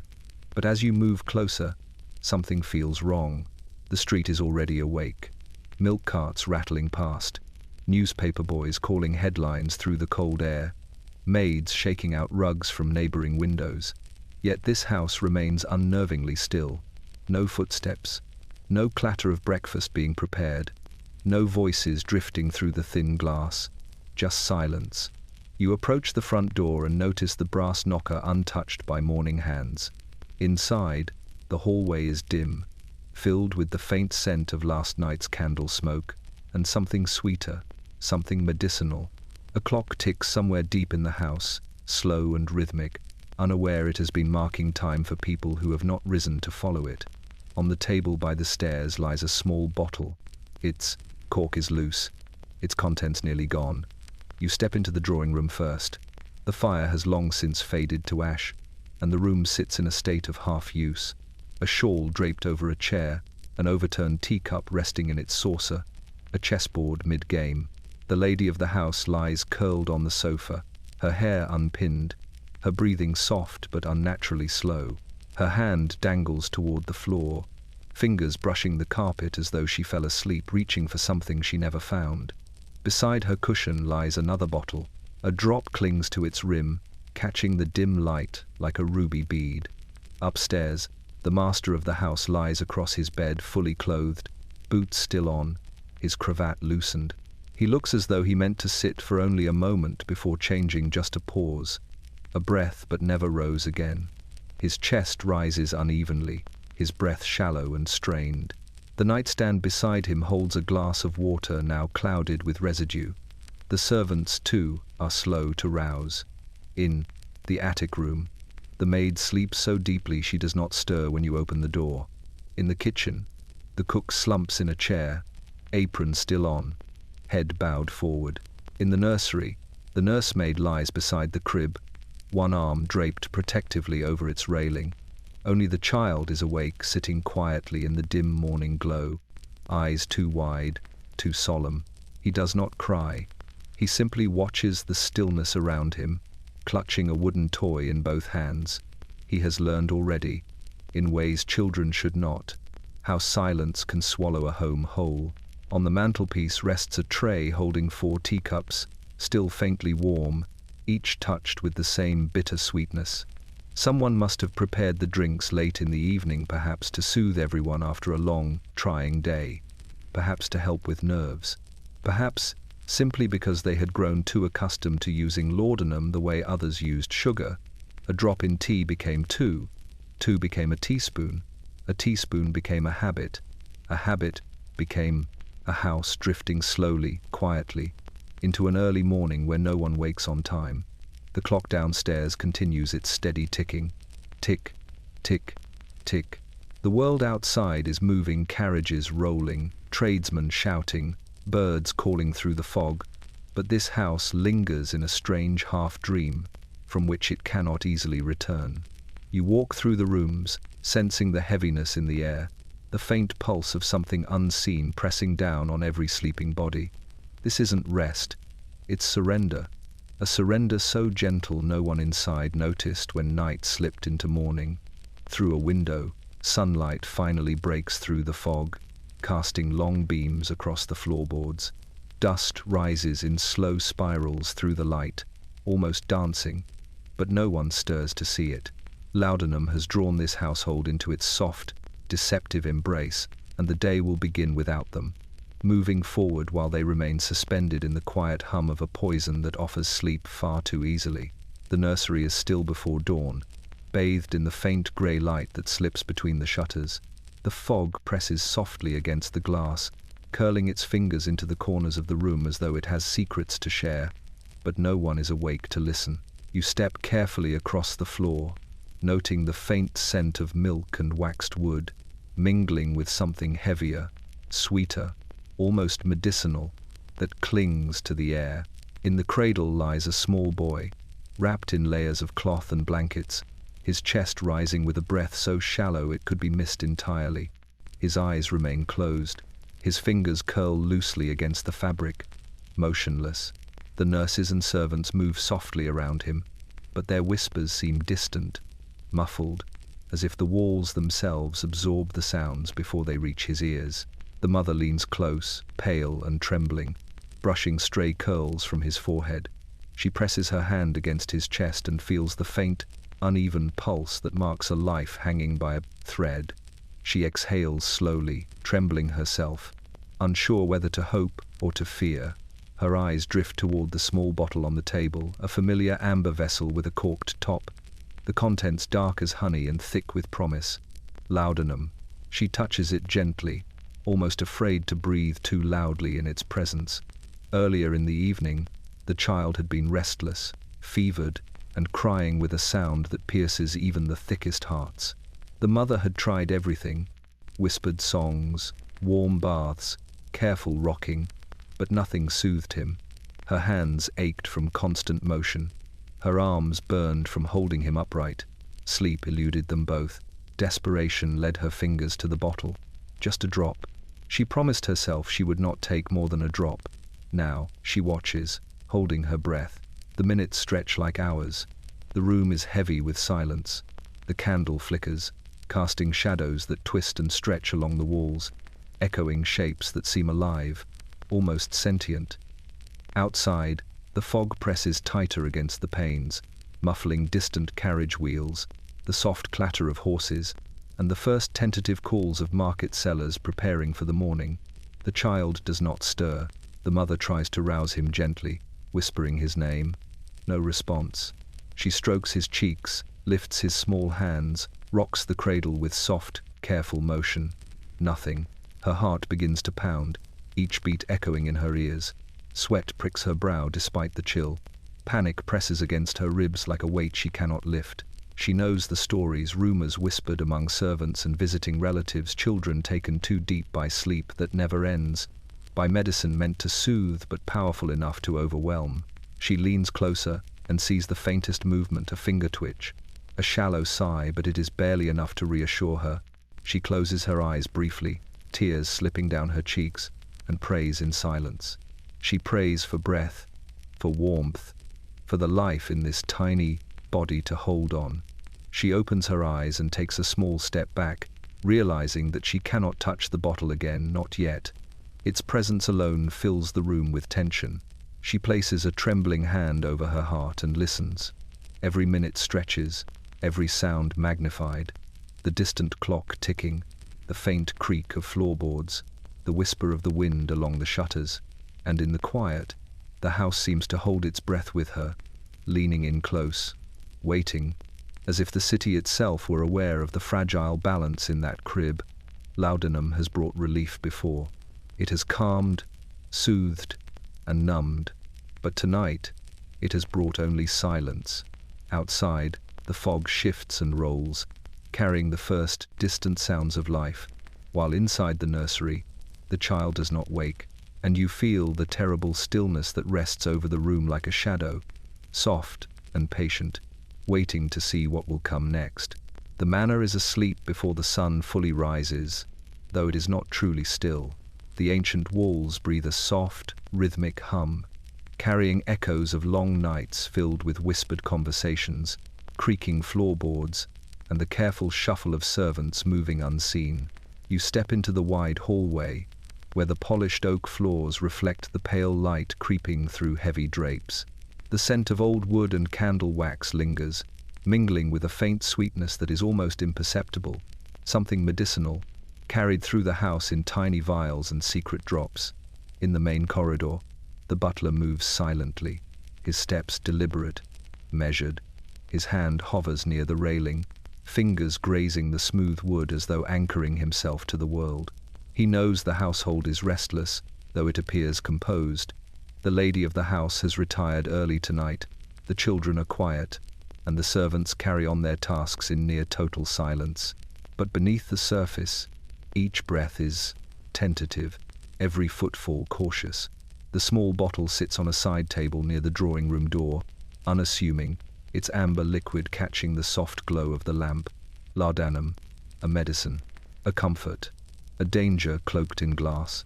The butler glances toward it, as he does every night, his fingers itching to check the cork, to ensure it is secure, but he does not touch it. He knows that its presence alone is enough to influence the household. He knows the way the household leans quietly toward it, seeking its warmth, its ease, its escape. Upstairs, in the nursery, the nursemaid moves with deliberate slowness, rocking the child with a hand that trembles faintly. She glances toward the dresser, where another vial sits hidden beneath a folded cloth. She hesitates, then continues her work. One drop will calm the child, one drop for the lady, one drop for herself. 1,000 nights have passed this way, each one indistinguishable from the last. In the master's study, the lord of the manor sits, at his desk, quill in hand, staring at ledgers that blur before his eyes. His breath is uneven. He glances toward the small vial on the shelf beside him. His hand twitches. He does not move. He has told himself he will not touch it. And yet, it is there, waiting, patient, knowing him better than he knows himself. The manor hums with quiet footsteps, though few are moving. It is the sound of habit and fear intertwined. The drawing-room chairs creak faintly as if someone had been sitting, rising, returning. The shutters rattle gently in the wind outside, but the walls carry the sound of breathing, careful, measured, aware. This is not just the house of a family, it is a house held together by routines and fear, by vigilance and secrecy, by the quiet whisper of a medicine that has taken residence in every room, every heart, every hand.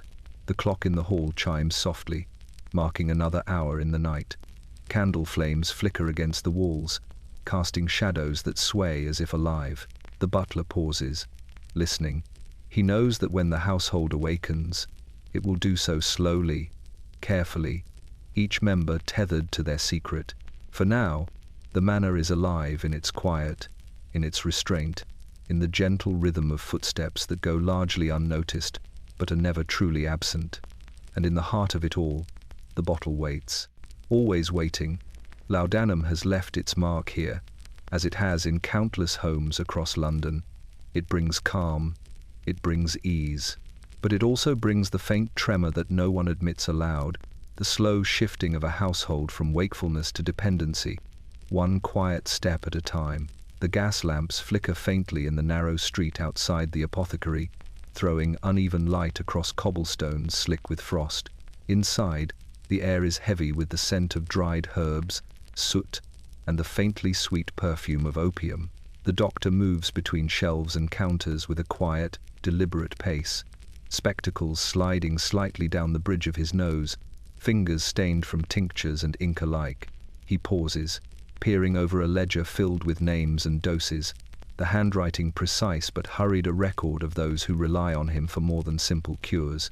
He remembers each one. The widows, trembling with grief. The mothers, worn from sleepless nights. The gentlemen, whose nerves fray after long days in offices and chambers. He writes their names carefully, noting the dosage administered, the time, the instructions. And yet, in the back of his mind, he knows he has begun to lose control. The bottle on the counter waits patiently, and he feels its weight even when he does not touch it. Each evening, he tells himself he is helping. Relief, comfort, a balm for suffering that is his justification.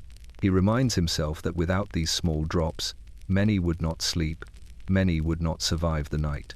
And yet, as the hours pass and the patients shuffle home, pale and softened by his remedies, he cannot ignore the subtle tremor in their hands, the faint glaze in their eyes. He has seen it before in others. Now he sees it creeping into his own reflection, mirrored in the darkened glass of the apothecary window. The first case had been innocent enough, a mother with a feverish child, desperate for sleep. A drop of laudanum into the evening tonic had quieted the child instantly. The relief was immediate, undeniable. It had seemed a miracle. And so, the second, the third, and the fourth. The doses increased, carefully measured at first, then with a creeping familiarity that brought with it an unspoken dependency. Each prescription carried the same, sweet comfort. Each patient left softened, hushed, altered. Now, he administers it almost unconsciously. His own hand shakes slightly as he pours the liquid into a spoon, a motion repeated hundreds of times in a day that begins before dawn and stretches late into the night.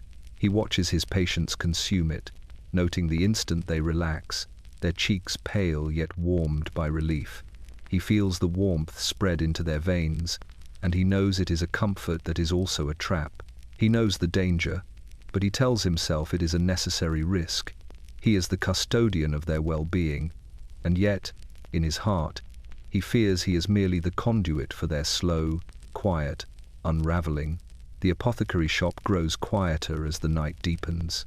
Outside, the fog thickens, pressing against the windows with a chill that seeps into the bones. The doctor wipes his spectacles and takes a breath, considering the ledger before him. Each entry is a life balanced precariously between relief and reliance. Each name is a story he cannot untangle without undoing the very comfort he promised to deliver. He pauses at the counter, hand hovering over the amber bottle. The room feels impossibly still, almost alive with the weight of decisions made, nights endured, and the quiet pull of dependency. He knows he cannot stop, not tonight, not when the city waits outside with its aches, its fears, its sleeplessness. Laudanum flows through his hands, through the city, through lives both rich and poor, and the doctor, who began with noble intent, feels the soft pull of inevitability, knowing that with each measured drop, he is shaping not only the nights of others, but the fragile boundaries of his own conscience. The study is dim, lit only by the wavering glow of a single candle. Ink-stained papers are scattered across the desk, their edges curling from the damp night air that slips through the cracks of the window. The author sits hunched over his work, quill poised, eyes glassy with exhaustion. Each word he writes feels heavier than the last, dragging across the page with a weight that is both physical and unseen. The laudanum bottle rests within reach, amber liquid catching the candlelight, a silent promise of calm and focus. He dips the quill again, the ink forming letters that blur almost as soon as they touch the page. His hand shakes slightly, though he tells himself it is from fatigue alone. Each sentence forms like a fragile bridge between thought and expression, yet the bridge wavers, unstable. He pauses, resting his forehead against his palm, and allows the warmth of the laudanum to seep through his veins. His vision softens, the edges of the paper bending like water under his gaze. The room hums with quiet, the distant ticking of a clock, the faint murmur of the city outside, the soft crackle of the candle. In the hush, memories drift unbidden, the sound of applause in a crowded parlor, laughter spilling over the edges of a drawing-room gathering, the quiet disappointment of letters, returned, unopened. Each memory is softened by the opium, turning sharp recollection into dreamlike haze. Words come easier now, but they lack the clarity he once prized. The sentences are fluid, but they slide from intention to abstraction, shaping thoughts he scarcely recognizes as his own. He writes a line and reads it back, only to find the meaning slipping through his grasp like smoke. Frustration curls in his chest, a tight coil against the warmth in his limbs. He reaches for the bottle again, tipping a few more drops onto a spoon, swallowing the bitterness and letting it dissolve into his bloodstream. Relief washes over him, flattening the coil, softening the edges of reality. The quill returns to the paper, moving with renewed fervor, yet each stroke carries a tremor that mirrors the slow fade of his control. Hours pass unnoticed. The candle burns lower, casting long shadows across the room that twist and stretch across the walls, as though the very house itself is aware of the fragile state of its occupant. The author writes his final paragraph, letters curling in haste, ink smudging under fingers that no longer fully obey. The quill slips, trailing a jagged line across the margin. He tries to correct it, but the movement is clumsy, unsteady, human in its imperfection. The last sentence, unfinished, hangs in the air, both promise and loss. He lays the quill down and leans back, closing his eyes for a long moment. The candle flickers, threatening to extinguish, and the bottle glimmers softly beside him. Outside, the city continues its nocturnal rhythm, footsteps echoing, carriages rumbling, fog drifting across the cobblestones. Inside, the author is suspended between consciousness and oblivion, the laudanum holding him in a delicate balance where creation and destruction intertwine. The final sentence waits on the page, half-formed, as though the author's mind is unwilling or unable to complete it. And in that pause, you sense the quiet truth. Laudanum has granted clarity and taken it away with equal measure, shaping a genius that can write brilliance and madness in the same breath, leaving the last word forever unfinished. The apothecary sits alone in his shop as night thickens outside, the streets swallowed by fog that glimmers faintly under gas lamps. Shelves lined with glass bottles reflect the candlelight in tiny, fractured beams, each one containing tinctures meant to heal or soothe, yet harboring secrets no label can reveal. He leans heavily against the counter, spectacles low on his nose, eyes tracing the ledger he has kept for years, recording names, dosages, and the subtle tremors of those who have come under his care.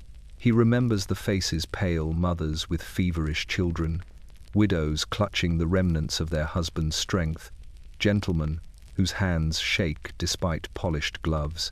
He remembers their relief, the soft sighs, the quiet nods of thanks.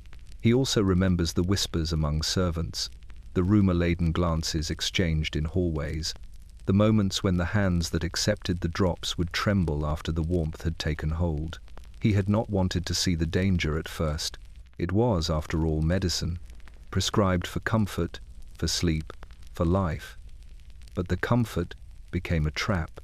The sleep became too deep, too easy, too permanent. He has seen infants who will not wake, mothers who cannot rise, gentlefolk whose brilliance is dulled into a haze. And now, late into the night, he feels it creeping into his own bones, a tremor in the hands that measure, pour, and record, a hesitation in the mind that once seemed sharp, precise, unyielding. He uncorks the small amber bottle in front of him, just a gesture, a reminder of the power he wields, the responsibility he carries. The scent rises, sweet, earthy, seductive. It promises calm, it promises peace, it promises sleep. He touches it, and his fingers tremble slightly, though he tells himself it is from exhaustion, not from the quiet pull of the medicine. The candle flickers, and in its dancing light, he sees the ledger as it truly is, a map of dependence. Every name a journey, every drop a step, every sigh, surrender.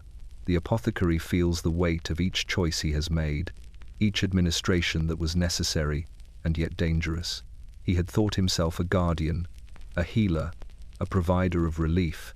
Now he wonders if he has been something else entirely, a conduit, an enabler, a silent witness to the quiet unraveling of a city he has never left.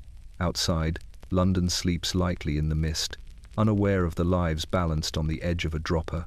Inside, the apothecary traces his finger along the ledger, pausing on the names of children he cannot forget, mothers who smile faintly yet cannot lift from their beds, gentlemen whose work falters under the weight of the night. He leans back, breath trembling, eyes fixed on the small amber bottle. He has done what he believed was right. He has relieved suffering, eased pain, calmed the trembling, soothed the sleepless. Yet the quiet regret presses heavier than the fog outside, heavier than any weight he has ever measured. He wonders which is stronger, the medicine itself, or the human frailty it magnifies.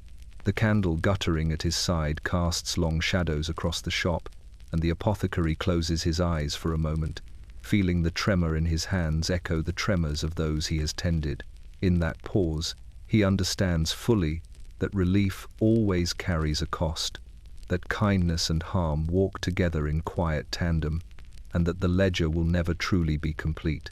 The ballroom glows under hundreds of candles, their flames trembling in gilded sconces, casting long, quivering shadows across polished floors. Outside, the fog curls through the streets like a restless river, thick and cold, carrying the faint scent of coal and wet earth. Inside, ladies and gentlemen glide across the floor in measured steps, their faces painted and polished, eyes bright with the thrill of conversation and music. Yet beneath the polished smiles, something fragile flickers, an invisible tremor, a secret shared by only a few who know too well the weight of amber bottles tucked away in private pockets. The Baroness stands near the orchestra, a glass of wine trembling slightly in her gloved hand. She has smiled, exchanged pleasantries, and answered questions about her latest charitable endeavors, but there is an edge to her composure, a subtle tightness around the eyes, the faint sheen of perspiration along the temple. She feels it when the music swells, a trembling in her hands that can only be calmed by the touch of laudanum she has kept hidden beneath the folds of her gown. Just a drop will steady her fingers enough to lift the glass again, enough to hide the slight wobble from observant eyes. Across the room, a gentleman adjusts his cravat with a hand that shakes faintly. He has arrived late, carrying a reputation of composure and control. But tonight, he feels the unsteady rhythm in his veins, a pulse that mirrors the quiver of candlelight across the parquet floor. He touches the pocket where his own bottle rests, a secret companion throughout the long nights of work and the quiet, sleepless anxiety that follows. He tells himself it is merely a precaution, a small indulgence, yet he knows deeply that he cannot endure the evening without it. The orchestra swells again, a violin trembling under the bow, the notes weaving through the air like smoke. Guests murmur in polite tones, eyes flicking to one another, their smiles carefully measured. But some notice the subtle missteps, the hand that lingers too long on the arm of a chair, the sigh that escapes a throat too tight, the distant gaze that fails to follow conversation. They suspect nothing openly, The etiquette of the evening forbids it. Still, the room hums with unspoken understanding, a silent acknowledgement that comfort and danger walk together tonight in hidden vials, tucked into the folds of dresses and coats. The Baroness glances toward the orchestra and feels a sudden shiver in her arm. She slips a hand into the folds of her gown, retrieving the small amber bottle. A single drop touches her tongue, warm and sweet, and the trembling eases. Her smile returns, now less fragile, now convincing. She lifts her glass in a toast, catching the eyes of a fellow guest, and the room believes she is composed, serene, unshaken. And in the shadows of the grand hall, the bottles wait. They wait in pockets, in drawers, in hidden folds of gowns, patient and steady. Tonight, they will keep the trembling at bay, will maintain appearances, will offer a fleeting calm in a world otherwise tense with expectation. And tomorrow, as the city awakes from fog and firelight, the memory of the evening's serenity will linger only in the traces of amber left behind on tongues, in the soft quiver of hidden hands, and in the quiet, enduring pull of laudanum. The parlor is dim, the last of the evening light slipping between drawn curtains, casting long shadows across the polished floorboards. The women of the house gather quietly, each with a sense of purpose that is muted by the etiquette of their station. They speak in whispers, carefully measured, voices soft enough to be absorbed by the thick carpet, yet carrying a weight far heavier than the polite conversation would suggest. Each carries her own small vial, tucked into the folds of skirts or the folds of gloves, tiny bottles of amber liquid, laudanum, the comfort they dare not name aloud. The eldest of them, Lady Pembroke, sits near the fireplace, a delicate crystal glass held lightly in her hand. She tips a single drop of laudanum into the wine, stirring it gently. The warmth spreads through her chest almost immediately, and she leans back slightly, letting the tension in her shoulders unwind. Around her, the other women follow suit. Each sip is quiet, private, a rebellion that is invisible to anyone who might judge. The rebellion is not loud. It is in the steadiness of hands that should tremble, in the softening of cheeks that have grown pale with fatigue, in the gentle ease that spreads beneath their ribs as the medicine courses through them. No one speaks the word addiction. It is unnecessary. They know the rhythm of its pull, the gentle tyranny it enacts over body and mind. One drop, then another, and the edges of the day soften. Pain, worry, obligation, everything that has pressed against them since morning, the weight lifts and drifts like fog away from cobblestone streets. They do not need permission, only privacy, only the quiet knowledge that relief can be theirs in these stolen moments. A young woman, newly married and slender, glances around the room. She observes the practiced ease of the older women, the way their smiles return, the way their hands no longer quiver when they lift wine glasses or adjust shawls. She hesitates, then reaches into her own pocket and takes the tiny vial from where it rests hidden. She pours a drop into her teacup, lifts it to her lips, and feels the warmth spread immediately. Relief, stolen and absolute, washes through her like a tide. She leans back against the chair, eyes closing for a moment, letting herself believe that the world outside the duties, the children, the letters and obligations can wait. The eldest watches her, and a faint smile touches her lips. They do not speak of it. They do not need to. The act itself is communication enough, a silent rebellion against the strictures of propriety, against the demands of daily life, against the exhaustion that the city imposes on every woman who dares to manage her household. Outside, the fog presses against the windows, curling like fingers along the sills. The candles flicker and gutter slightly, throwing long, dancing shadows across the walls. Inside, the women remain seated, quietly drinking, quietly resisting the fatigue, the worry, the expectations. Laudanum courses gently through their veins, steadying, softening, granting them a moment of agency in a world that insists they move always for others, never for themselves. And when the hour grows late, they rise slowly, carefully, leaving no trace of their private rebellion except for the faint warmth on their lips and the lingering amber scent that drifts toward the floorboards. curling quietly into the air. The hall is dimly lit. The long wooden benches empty save for one solitary figure seated at the far end. Outside, the city hums faintly, muffled by the thick fog that rolls through the streets and settles against the windows. The gentleman sits upright, fingers drumming lightly against the carved surface of the bench, eyes distant, a quill and voting parchment before him. The faint tremor in his hands, usually invisible to others, is magnified in the silence of the chamber. He adjusts his waistcoat and leans forward, studying the text of the measures laid before the assembly. Words blur beneath his gaze, sentences twisting in on themselves, yet he reads them again, carefully, meticulously, aware that each decision carries weight. His responsibility is not only to the constituents who elected him, but to the broader city that relies on governance, on order, on the illusion that authority moves swiftly and with clarity. In his coat pocket rests a small vial, a secret companion that has accompanied him to every session, every meeting, every tedious debate. Laudanum. He does not lift it now, yet its presence anchors him, reminding him that comfort and clarity can be coaxed from the amber liquid within. His gaze flicks repeatedly to the pocket, though he does not reach for it.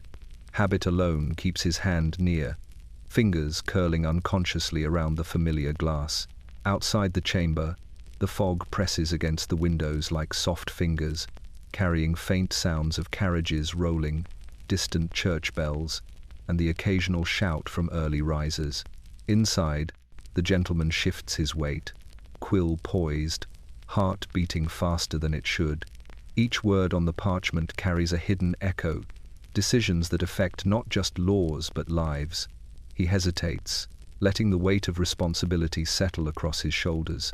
The tremor in his fingers grows imperceptibly stronger, yet he writes, scratching ink across the parchment with a precision that belies the unease beneath.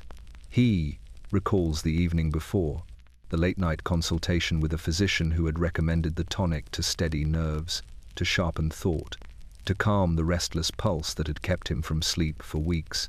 One drop had sufficed then, two at most, and he had felt the familiar warmth spread through his veins, erasing the tremor long enough to move through his duties with apparent composure. The memory is sharp, almost painfully so, as he considers the subtle dependence that has grown from that single drop. The chamber is silent now, save for the scratching of quills, the creak of benches, the faint sigh of the gentleman himself. He leans back, breath catching slightly, aware that each decision is mediated not only by intellect but by the unseen influence of the amber liquid he keeps close. His eyes close briefly, feeling the tremor settle in the bones, a quiet reminder of vulnerability, of fragility, of reliance. Finally, he dips the quill again, writing the last of his votes for the fasting session, hands shaking imperceptibly. The chamber empties slowly afterward, footsteps echoing in the wooden halls, leaving him alone with the small vial resting in his pocket, a silent witness to the decisions that may shape the city, and to the growing truth that even power itself can be softened, steadied, and subtly swayed by a drop of laudanum. The study is silent, except for the soft, deliberate tick of the clock above the mantelpiece. Each second seems to stretch longer than it should, dragging the hours with it, pulling the room into a slow, deliberate rhythm that mirrors the subtle tremor in the hands of the occupants. You step carefully across the polished floor, noting the faint sheen of candle wax pooled on the edges of the hearth, the scattered papers, and the small, amber bottle resting at the edge of the desk. Laudanum. Its presence is quiet yet commanding, a subtle insistence that the world can be softened with the mere tilt of glass and a drop of liquid warmth. The gentleman seated at the desk leans forward, quill poised, eyes flicking between lines of ink that refuse to form with the clarity he once demanded. His fingers tremble faintly, brushing against the parchment, sending ripples through words he labored over yet cannot hold entirely in place. He dips the quill again, but the hand shakes, just enough to blur letters and smudge ink into a thin haze. He pauses, placing the quill down, staring at the amber liquid as if it were a lighthouse in the fog that has settled over his thoughts. He thinks of the night before, when the city slept beneath a soft blanket of mist, and the distant hum of carriages lulled the streets into a fragile quiet. That night he had poured a single drop of laudanum into a glass of warm tea, and felt the tremor in his chest ease, the tension in his back release, the weight of responsibility fall softly from his shoulders. It had been a moment of relief, a delicate reprieve from the long hours of counting, calculating, and thinking. Yet he had known even then that the comfort was borrowed, temporary. Outside, the fog presses against the windows, curling around the edges of the panes, drifting into the corners of the room, seeping through the cracks where the walls have long been imperfect. The sound of the city is muted, the clatter of distant horses, the call of a night watchman, the faint whisper of wind through alleyways. Within the room, the clock ticks slowly, each second a reminder of time's relentless movement. Yet here, it drags as though aware of the household's fragile dependence, as though it, too, understands the influence of the amber elixir resting on the desk. He leans back in the chair, eyes closing briefly. The quill rests on the parchment, untouched. The letters already written blur at the edges of vision, forming a soft, indistinct haze. Each tick of the clock seems to pull him deeper into the quiet embrace of the room, where shadows stretch, candle flames flicker, and laudanum whispers its calm insistently. Hours pass, though it is impossible to measure them in the usual terms. The gentleman rises eventually, moving slowly to the window. He looks out over the city, noting the glow of lamps along streets that wind through misted courtyards. Somewhere below, a child cries faintly. Somewhere above, a clock chimes. He feels the faint tremor return to his fingers, a reminder that the peace he has found is fleeting. He returns to the desk, the bottle close at hand. His hand hovers over it, fingers itching to lift, to pour, to steady. The quill waits, the clock waits, and the room holds its breath. And in this delicate silence, he understands that even time itself is pliant, bending to the quiet insistence of laudanum, softening every second, every tremor, every thought, into a lull that will not last. The narrow streets of Fleet Street are quiet before dawn, fog curling along the cobblestones like drifting smoke. The lamps glow faintly, casting halos that tremble against the damp air, illuminating the slick surfaces of the gutters where morning rain has pooled. You walk past shuttered shops, the scent of coal and wet stone thick in the air, and arrive at a small apothecary whose windows are fogged from the warmth inside. Inside, the room is filled with the familiar hush of glass and tincture. Bottles line the shelves from floor to ceiling, each containing a promise of calm, relief, or escape. Among them is one bottle, smaller than most, its amber liquid glowing faintly in the lamplight. It is the last on this street, the final vial, untouched by the day's early visitors, laudanum. Its presence is quiet but commanding, and the apothecary regards it with a weight of experience few could imagine. He has seen the first drop ease trembling hands. He has watched it calm fevered children and soothe sleepless mothers. He has seen gentlemen's nerves steady and widows' grief soften beneath the warmth of its touch. And yet, he has also watched the subtle decay, the long-term toll that escapes notice until it has already taken root. He feels it tonight, a subtle tremor in his own fingers as he lifts the bottle, the soft glow reflecting in his tired eyes. The shop is otherwise empty, but the quiet is heavy with memory. He recalls the hours spent tallying doses, recording names and times, ensuring each administration is precise. Every entry is a story, a life balanced precariously between comfort and dependency. Some of those he tended have thrived, others have sunk quietly into the embrace of the medicine he dispensed, and all of them, willingly or not, have left traces of their reliance behind, etched into the wooden counters, the glass bottles, the papers he keeps like talismans. A client approaches silently, a young woman clutching a letter in one hand, her other, trembling slightly as she reaches for the counter.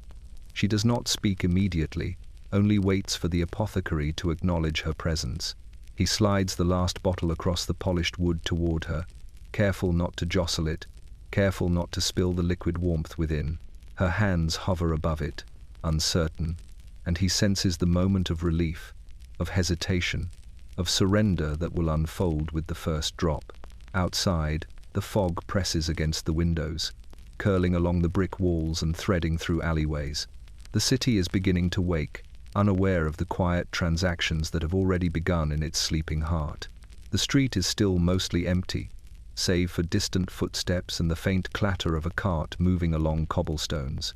Inside, the apothecary remains watchful, noting the subtle quiver in the client's hand, the way her breath catches when she lifts the vial. Time stretches in the quiet, measured only by the gentle tick of the clock on the wall. Candle flame flickers, casting shadows across the shelves and bottles, creating a tapestry of light and dark. The last bottle of Fleet Street waits patiently, a silent sentinel, holding within it the promise of calm, the ease of pain, and the soft, creeping grasp of dependency. The apothecary exhales slowly, watching the young woman lift the bottle. The warmth will spread, the trembling will ease, the world will soften for a moment, and then, inevitably, the consequences will follow. The city continues to move beyond the shop, unaware, while inside, the last bottle on Fleet Street remains the quiet arbiter of lives, balanced delicately between relief and surrender. The morning rises slowly over London, brushing the rooftops with pale light that struggles through the lingering fog. Streets are damp and quiet, the air carrying the scent of coal smoke, wet stone, and the faint residue of last night's ale.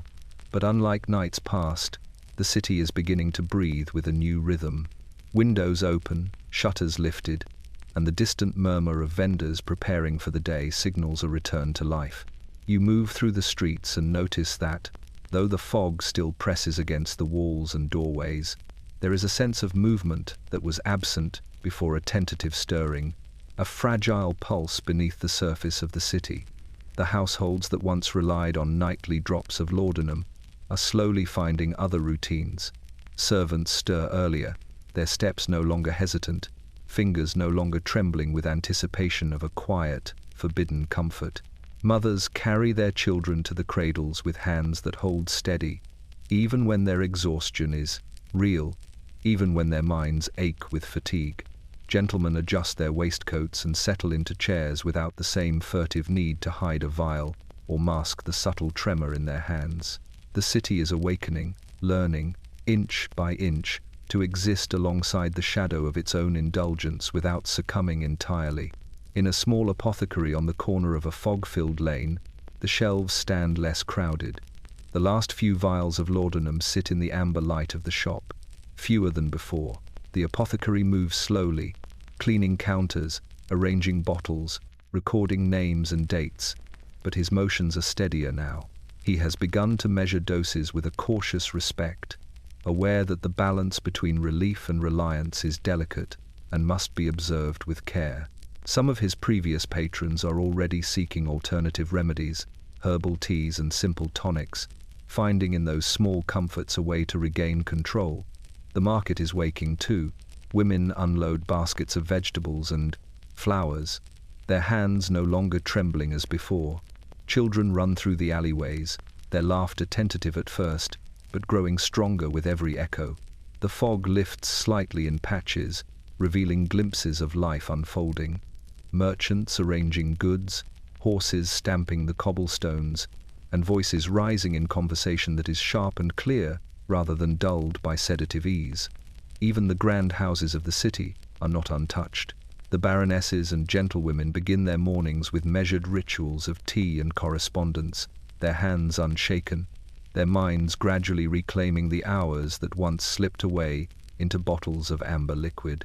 The clock towers ring the hour across the city, a steady, communal heartbeat replacing the uneven pulses of individual dependence. Yet London does not forget. The traces of laudanum remain in the walls, in the whispers, in the faint golden gleam of bottles tucked into drawers. It has left its mark, a reminder of nights when calm came too easily, of trembling hands soothed into a false composure, of a city suspended between wakefulness and surrender. And now, as the sun rises fully and the fog begins to lift, London learns to move forward, still marked by the shadows of its past, yet breathing again, tentative, resilient, and alive. The streets of London are alive with the morning bustle, yet some homes remain silent, windows shuttered, doors firmly closed against the chill. You step past a row of houses where the fog has not yet lifted, and a strange emptiness presses against the walls. Inside, the rooms are frozen in the aftermath of nights once softened by laudanum. Chairs are askew, drapes untouched by sunlight, and faint odors linger, sweet, medicinal, and unsettling. These are the houses where the comfort once promised has left a hollow in its place. In one narrow townhouse, a widow sits quietly in a high-backed chair, shawl wrapped tightly around her shoulders. The children she once tended are now at school, leaving the space filled only with silence and the faint echoes of her own footsteps. The small amber bottle that provided her nightly relief rests on the side table, untouched for the first time in months. She touches it lightly, as if greeting an old friend, yet she does not lift it. The tremor that once demanded its warmth has subsided, replaced by a fatigue deeper than any sleep, a hollow calm that reminds her of what was lost. Across the street, a gentleman meticulously arranges his papers in the study, quill poised but unsure. His hands no longer tremble with the urgency that required nightly drops of opium. The ledger that once recorded every patient, every dose, sits closed. The small vial at his elbow glimmers faintly, a reminder of dependence and the nights he survived but barely remembered. The hours now stretch before him with clarity, yet he feels the weight of the lost nights, the price of moments softened, delayed, or dulled by the amber liquid. In the nursery above, a mother watches her child sleep, hands folded neatly in her lap. She does not need to reach for the bottle tonight. The trembling that once demanded it has softened. Yet she cannot erase the memory of nights spent chasing calm through tinctures, the hours she surrendered to amber warmth instead of restful sleep. Each room, each house, carries the residue of these rituals, the soft hum of nights shaped by laudanum, the quiet imprint of comfort that was also a trap. Even in grand homes, the pattern repeats. Curtains are drawn with care, furniture arranged meticulously, but the absence of nightly indulgence leaves a subtle stillness, a quiet alertness that is new, almost alien. The servants move differently. The children breathe without the soft haze that once blanketed their play, and the residents themselves carry the awareness of having relied on something too powerful to be forgotten. Outside, the fog lifts slowly over London, revealing streets lined with chimneys, stonework, and bustling markets. Yet within these houses, a city of shadows remains, where lives are marked by the habit of dependence and the nights softened too easily. The warmth of laudanum is gone, but its traces remain etched into floors, walls, and the memories of those who learned the cost of comfort too late. And as sunlight spills across the streets, these homes remain quiet, recovering slowly, forever altered, a testament to the soft tyranny of amber liquid that once promised ease, and left instead a silence that no sunrise can fully dispel. The apothecary's shop stands empty now, its windows dark, the gas lamps outside flickering faintly in the rising fog. Inside, the shelves once lined with vials of tinctures, powders, and liquids now bear the empty marks of what has been removed, destroyed, or discarded. The chemists move quietly among the remains, their hands steady but their expressions taut with the weight of what they must do. The amber bottles of laudanum, once abundant and so carefully measured, are now stacked together, waiting for the fire that will erase them from existence. The first chemist strikes a match. The flame dances briefly before reaching the kindling, and a small spark ignites the pile of papers and straw that will consume the bottles. The scent rises immediately, sweet, acrid, unmistakable. It curls around the rafters, twisting through the beams, filling the shop with the memory of every drop that passed from bottle to hand to mouth, from mouth to soul. The chemists pause to watch, the amber glow flicker and dance, knowing that in minutes it will be gone, leaving only heat and smoke in place of liquid promises. One chemist wipes sweat from his brow as the fire catches fully. He He watches the liquid inside the first bottle boil and hiss, the glass blackening, melting slightly at the edges. He recalls every face he has seen, mothers clutching sleeping children, gentlemen whose hands no longer obeyed, widows whose grief was softened but never erased. The destruction of the bottles is necessary, he tells himself, but it does not ease the weight of memory pressing against his chest. Outside, the city is waking slowly. Mist curls along the cobblestones, carrying the scent of coal and rain, oblivious to the purging happening behind the darkened windows. The chemists work systematically, ensuring that each vial meets the flames, each drop of amber liquid is erased, each measure of opium disappears from sight. It is a cleansing ritual, quiet, methodical, and final. They work without haste, aware that the smallest mistake could allow a vial to remain, a temptation for someone unaware of its danger. Minutes turn to hours. The room grows hotter, the shadows flicker wildly against the walls, and the chemist's hands are sticky with residue, their noses stinging from the rising smoke. Yet they continue, driven by duty and by the knowledge that the city depends on them to remove the subtle poison that has claimed so many nights, so many hours of trembling hands and softened minds. Each bottle destroyed feels like a small act of restitution, a reclaiming of control from a substance that demanded more than it should have been given. When the last bottle has succumbed to the fire, the chemists step back, their faces lined with exhaustion and quiet relief. The room is warm, smelling of smoke and melted glass, and the shelves are empty, save for a few scattered tools. Outside, the fog begins to lift slightly, revealing streets lined with shutters, chimneys, and a city slowly moving toward a new day. The chemists remain for a moment longer, watching the last sparks fade. The apothecary shop, once filled with the quiet insistence of laudanum, is now only heat and ash, and in that silence they feel the weight of what has been lost, what has been given, and the faint, lingering hope that London, at last, can breathe freely without the amber liquid softening its nights. The night is heavy over London, a thick blanket of fog curling through narrow alleys and pressing softly against the shutters of houses still lit with candlelight. In one modest home, a group of women gathers quietly in the parlor. Chairs are drawn close together, their occupants leaning in slightly, voices barely above whispers, yet carrying the weight of unspoken understanding. Each woman has her own small vial tucked carefully into the folds of her gown, a private reassurance that they dare not show, a comfort that is both relief and burden. The eldest of them, Lady Whitmore, holds her vial loosely in her hand, staring into the dim glow of the fire. She has spent hours tending to the children, the sick, and the household, yet the tremor in her hands has persisted despite the long day. The drop of laudanum she allows herself tonight is measured, deliberate, a private ritual that steadies her, softens the edges of her exhaustion, and permits her to sit upright without trembling. Around her, the other women follow suit, each administering a quiet dose for themselves, their children, or their own restless nerves. The ritual is understood but unspoken, a silent pact binding them through shared dependence and necessity.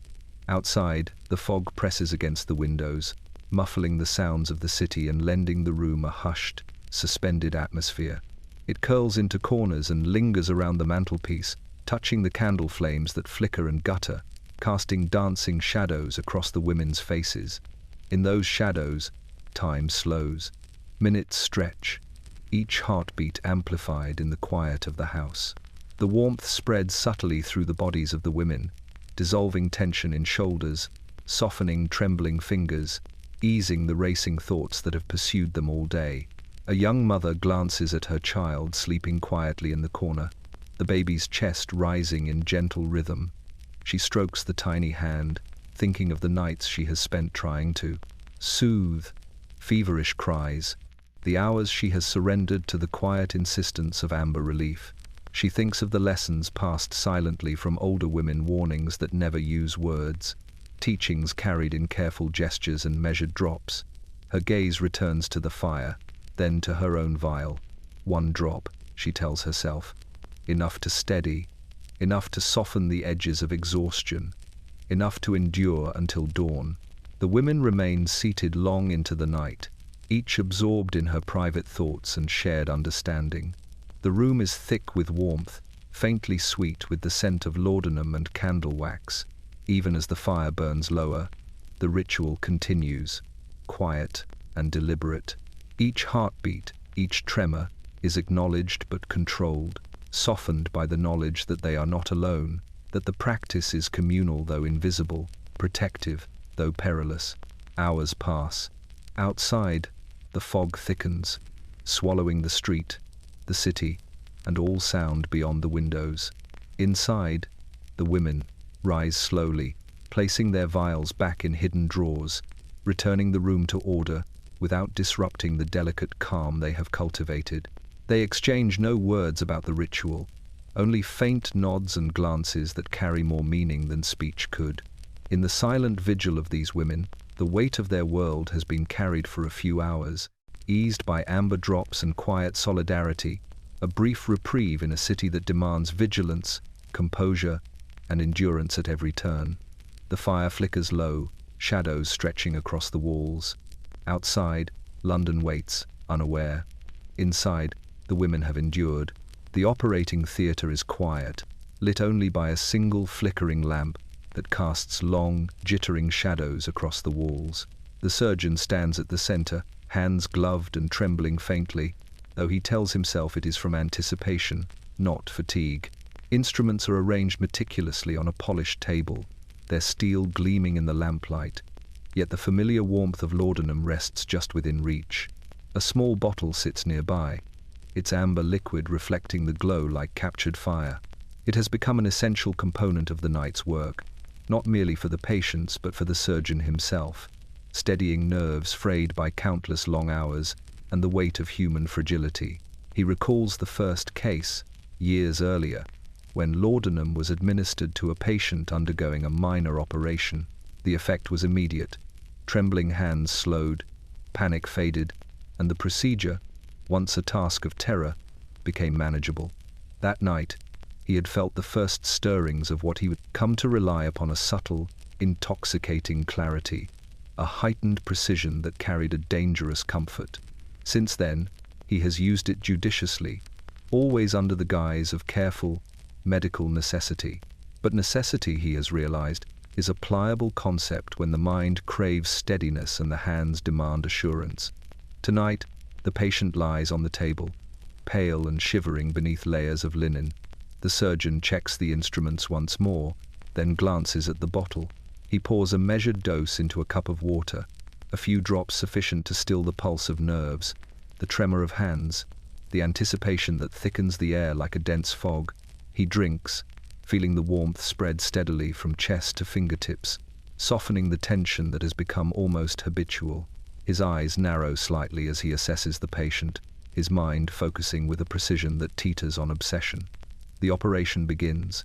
Each incision is deliberate, each stitch controlled, almost exact to the millimeter. The laudanum dulls not just the tremor of his hands but the weight of his thoughts, allowing him to move as though the world has been reduced to the patient, the instruments, and the task at hand. Hours pass in a haze of concentration, the surgeon guided simultaneously by skill and the gentle coercion of amber warmth coursing through him. Mistakes are fewer, yet the edge of dependence grows sharper with every successful procedure. Outside, fog presses against the windows, muffling distant footsteps and carriage wheels. Inside, the room is suspended in a fragile, intimate rhythm of life and precision, shadows dancing across walls and ceilings. The surgeon pauses occasionally, adjusting his position, checking the patient's vitals, breathing in the faint, sweet scent of opium that hangs lightly in the air. Each breath reminds him of the duality of the medicine. It steadies, it sharpens, it seduces. Without it, he might falter. With it, he transcends, but only partially, only temporarily.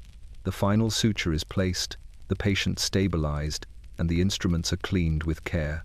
The surgeon sits back, hands still tingling with residual warmth, and surveys the room. The bottle rests on the table, unassuming yet infinitely potent.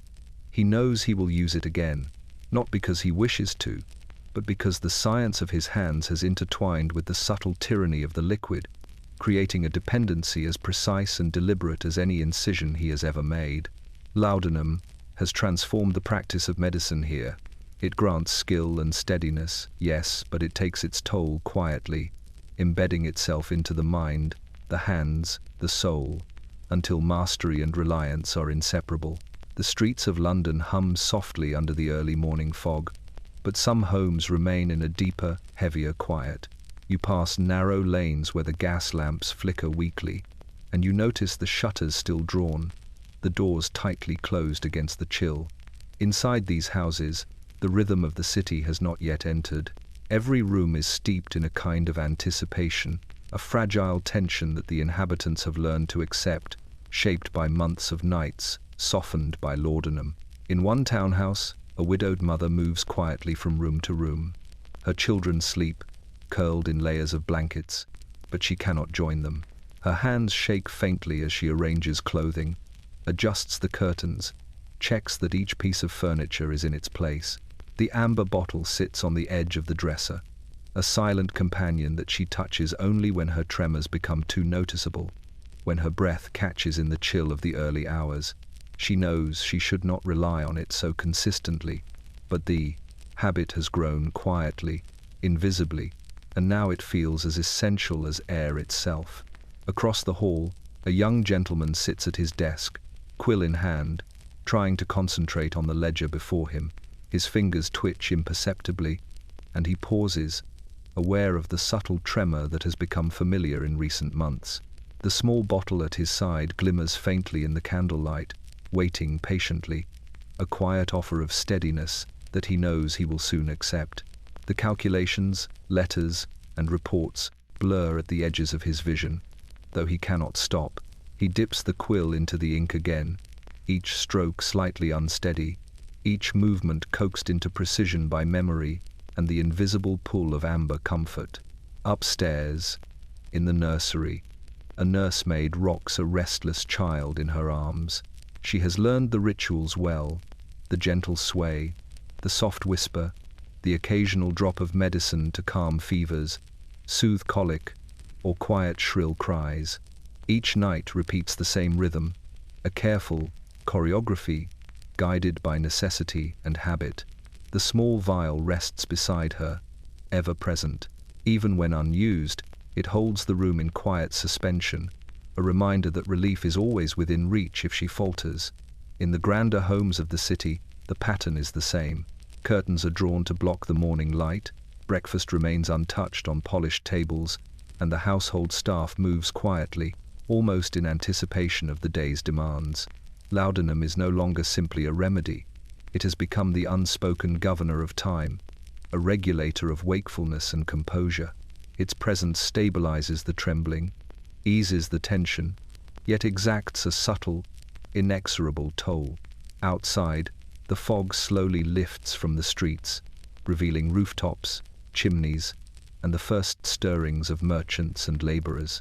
Inside the houses that have yet to awaken fully, however, life continues to pulse quietly under the influence of habit and necessity, a delicate balance between wakefulness and surrender.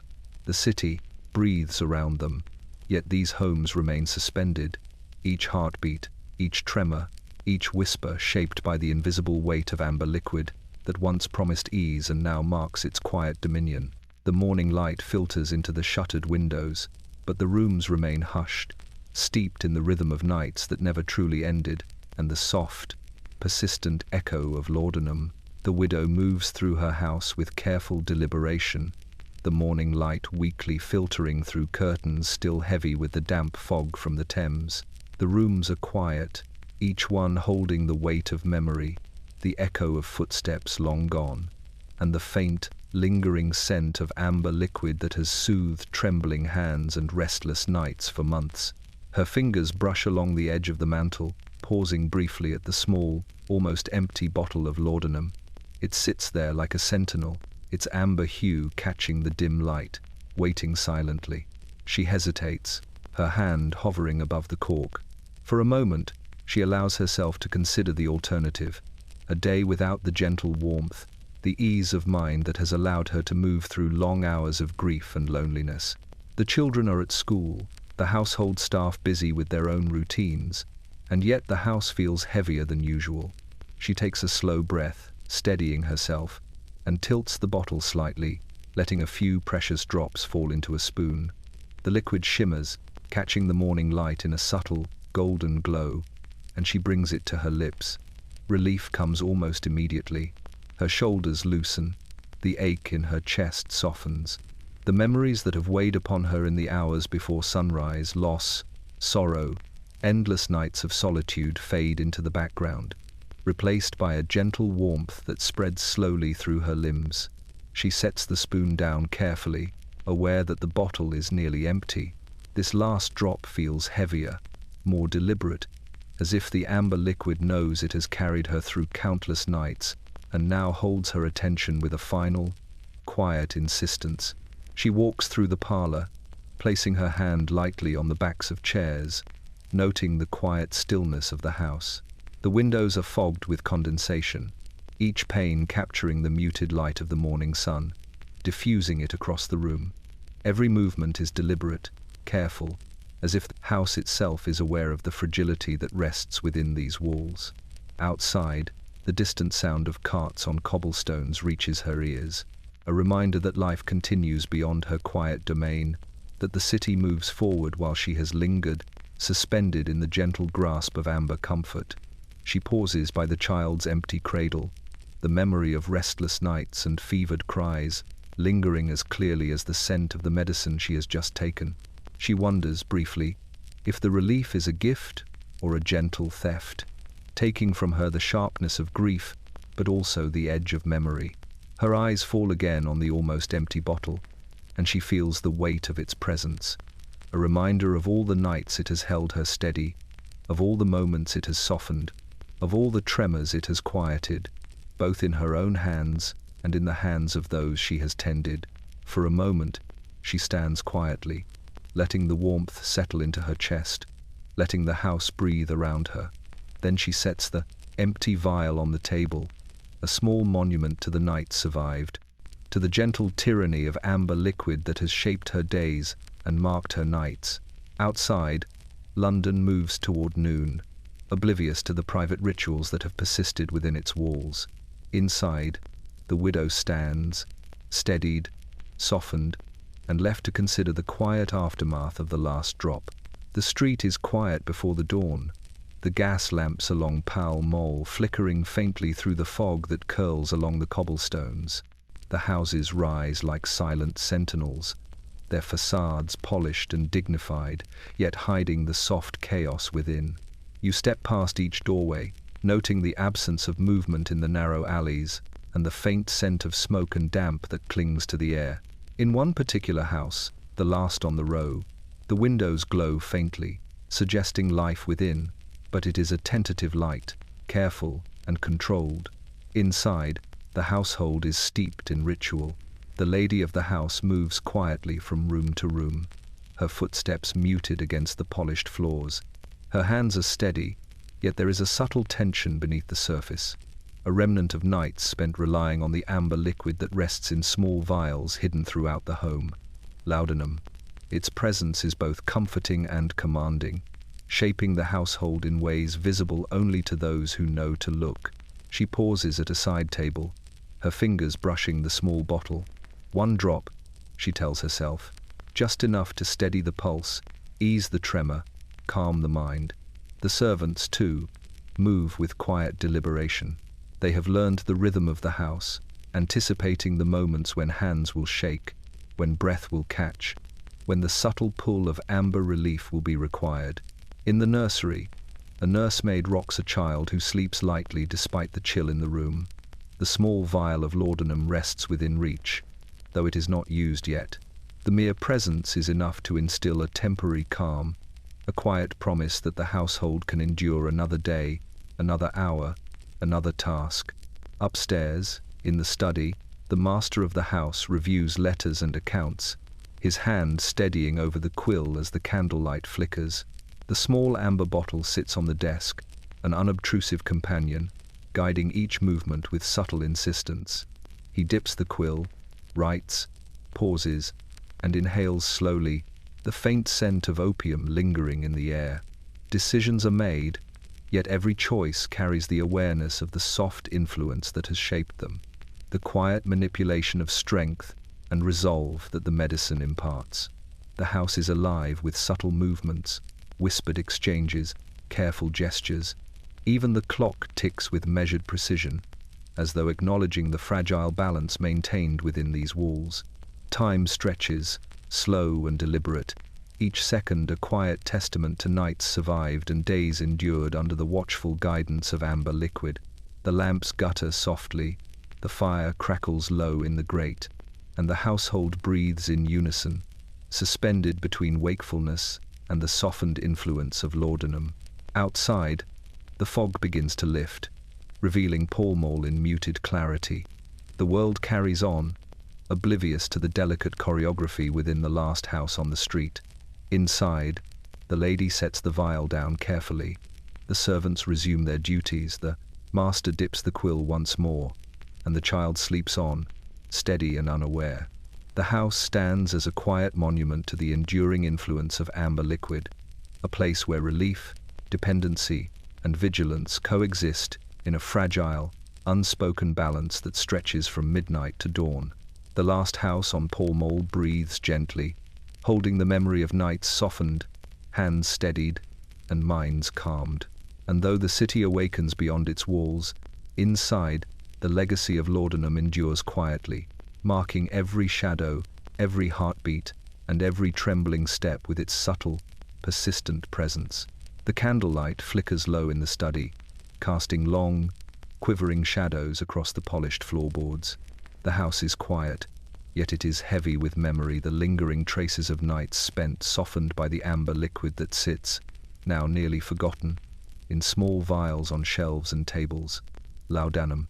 Its presence is subtle, almost imperceptible, yet its influence remains embedded in the walls, in the air, and in the muscles and minds of those who once relied upon it. The master of the house sits at his desk, quill in hand, staring at pages that he struggles to fill. The handwriting falters slightly, the tremor in his fingers an echo of the nights when the small drop of liquid was his only refuge from fatigue, worry, and unease. The bottle sits just within reach, untouched for now, a reminder of both relief and danger. Each inhale of the faint opium scent brings back memories of the first time it steadied his hands, the first time it softened the tightness in his chest, and the first night he realized how easily comfort could transform into dependency. Across the hall, the widow paces slowly, her shawl wrapped tightly around her shoulders. She remembers nights spent administering drops to herself, her children, and even to the servants who tended them. Each act seemingly innocuous, each moment shaping habits that would linger long after the immediate relief passed. Her eyes flick toward the small vial on the side table, half empty, a monument to countless hours of softening grief and quiet panic. She does not touch it now, yet its presence is enough to steady her hands and calm her breath.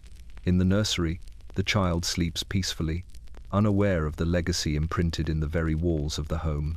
The nursemaid rests nearby, her eyes open yet unfocused, recalling the nights she guided infants into slumber with gentle sways and measured drops. Every movement, every quiet gesture, has been shaped by necessity, habit, and the subtle coercion of amber comfort. She remembers the tremors she once soothed, the moments of panic mitigated by the liquid's gentle insistence, and she knows, as she always knew, that the relief came at a cost: softened nerves, dulled vigilance, and a dependence that never fully faded.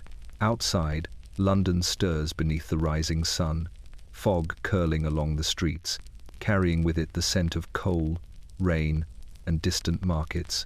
But inside these homes, the legacy of laudanum remains.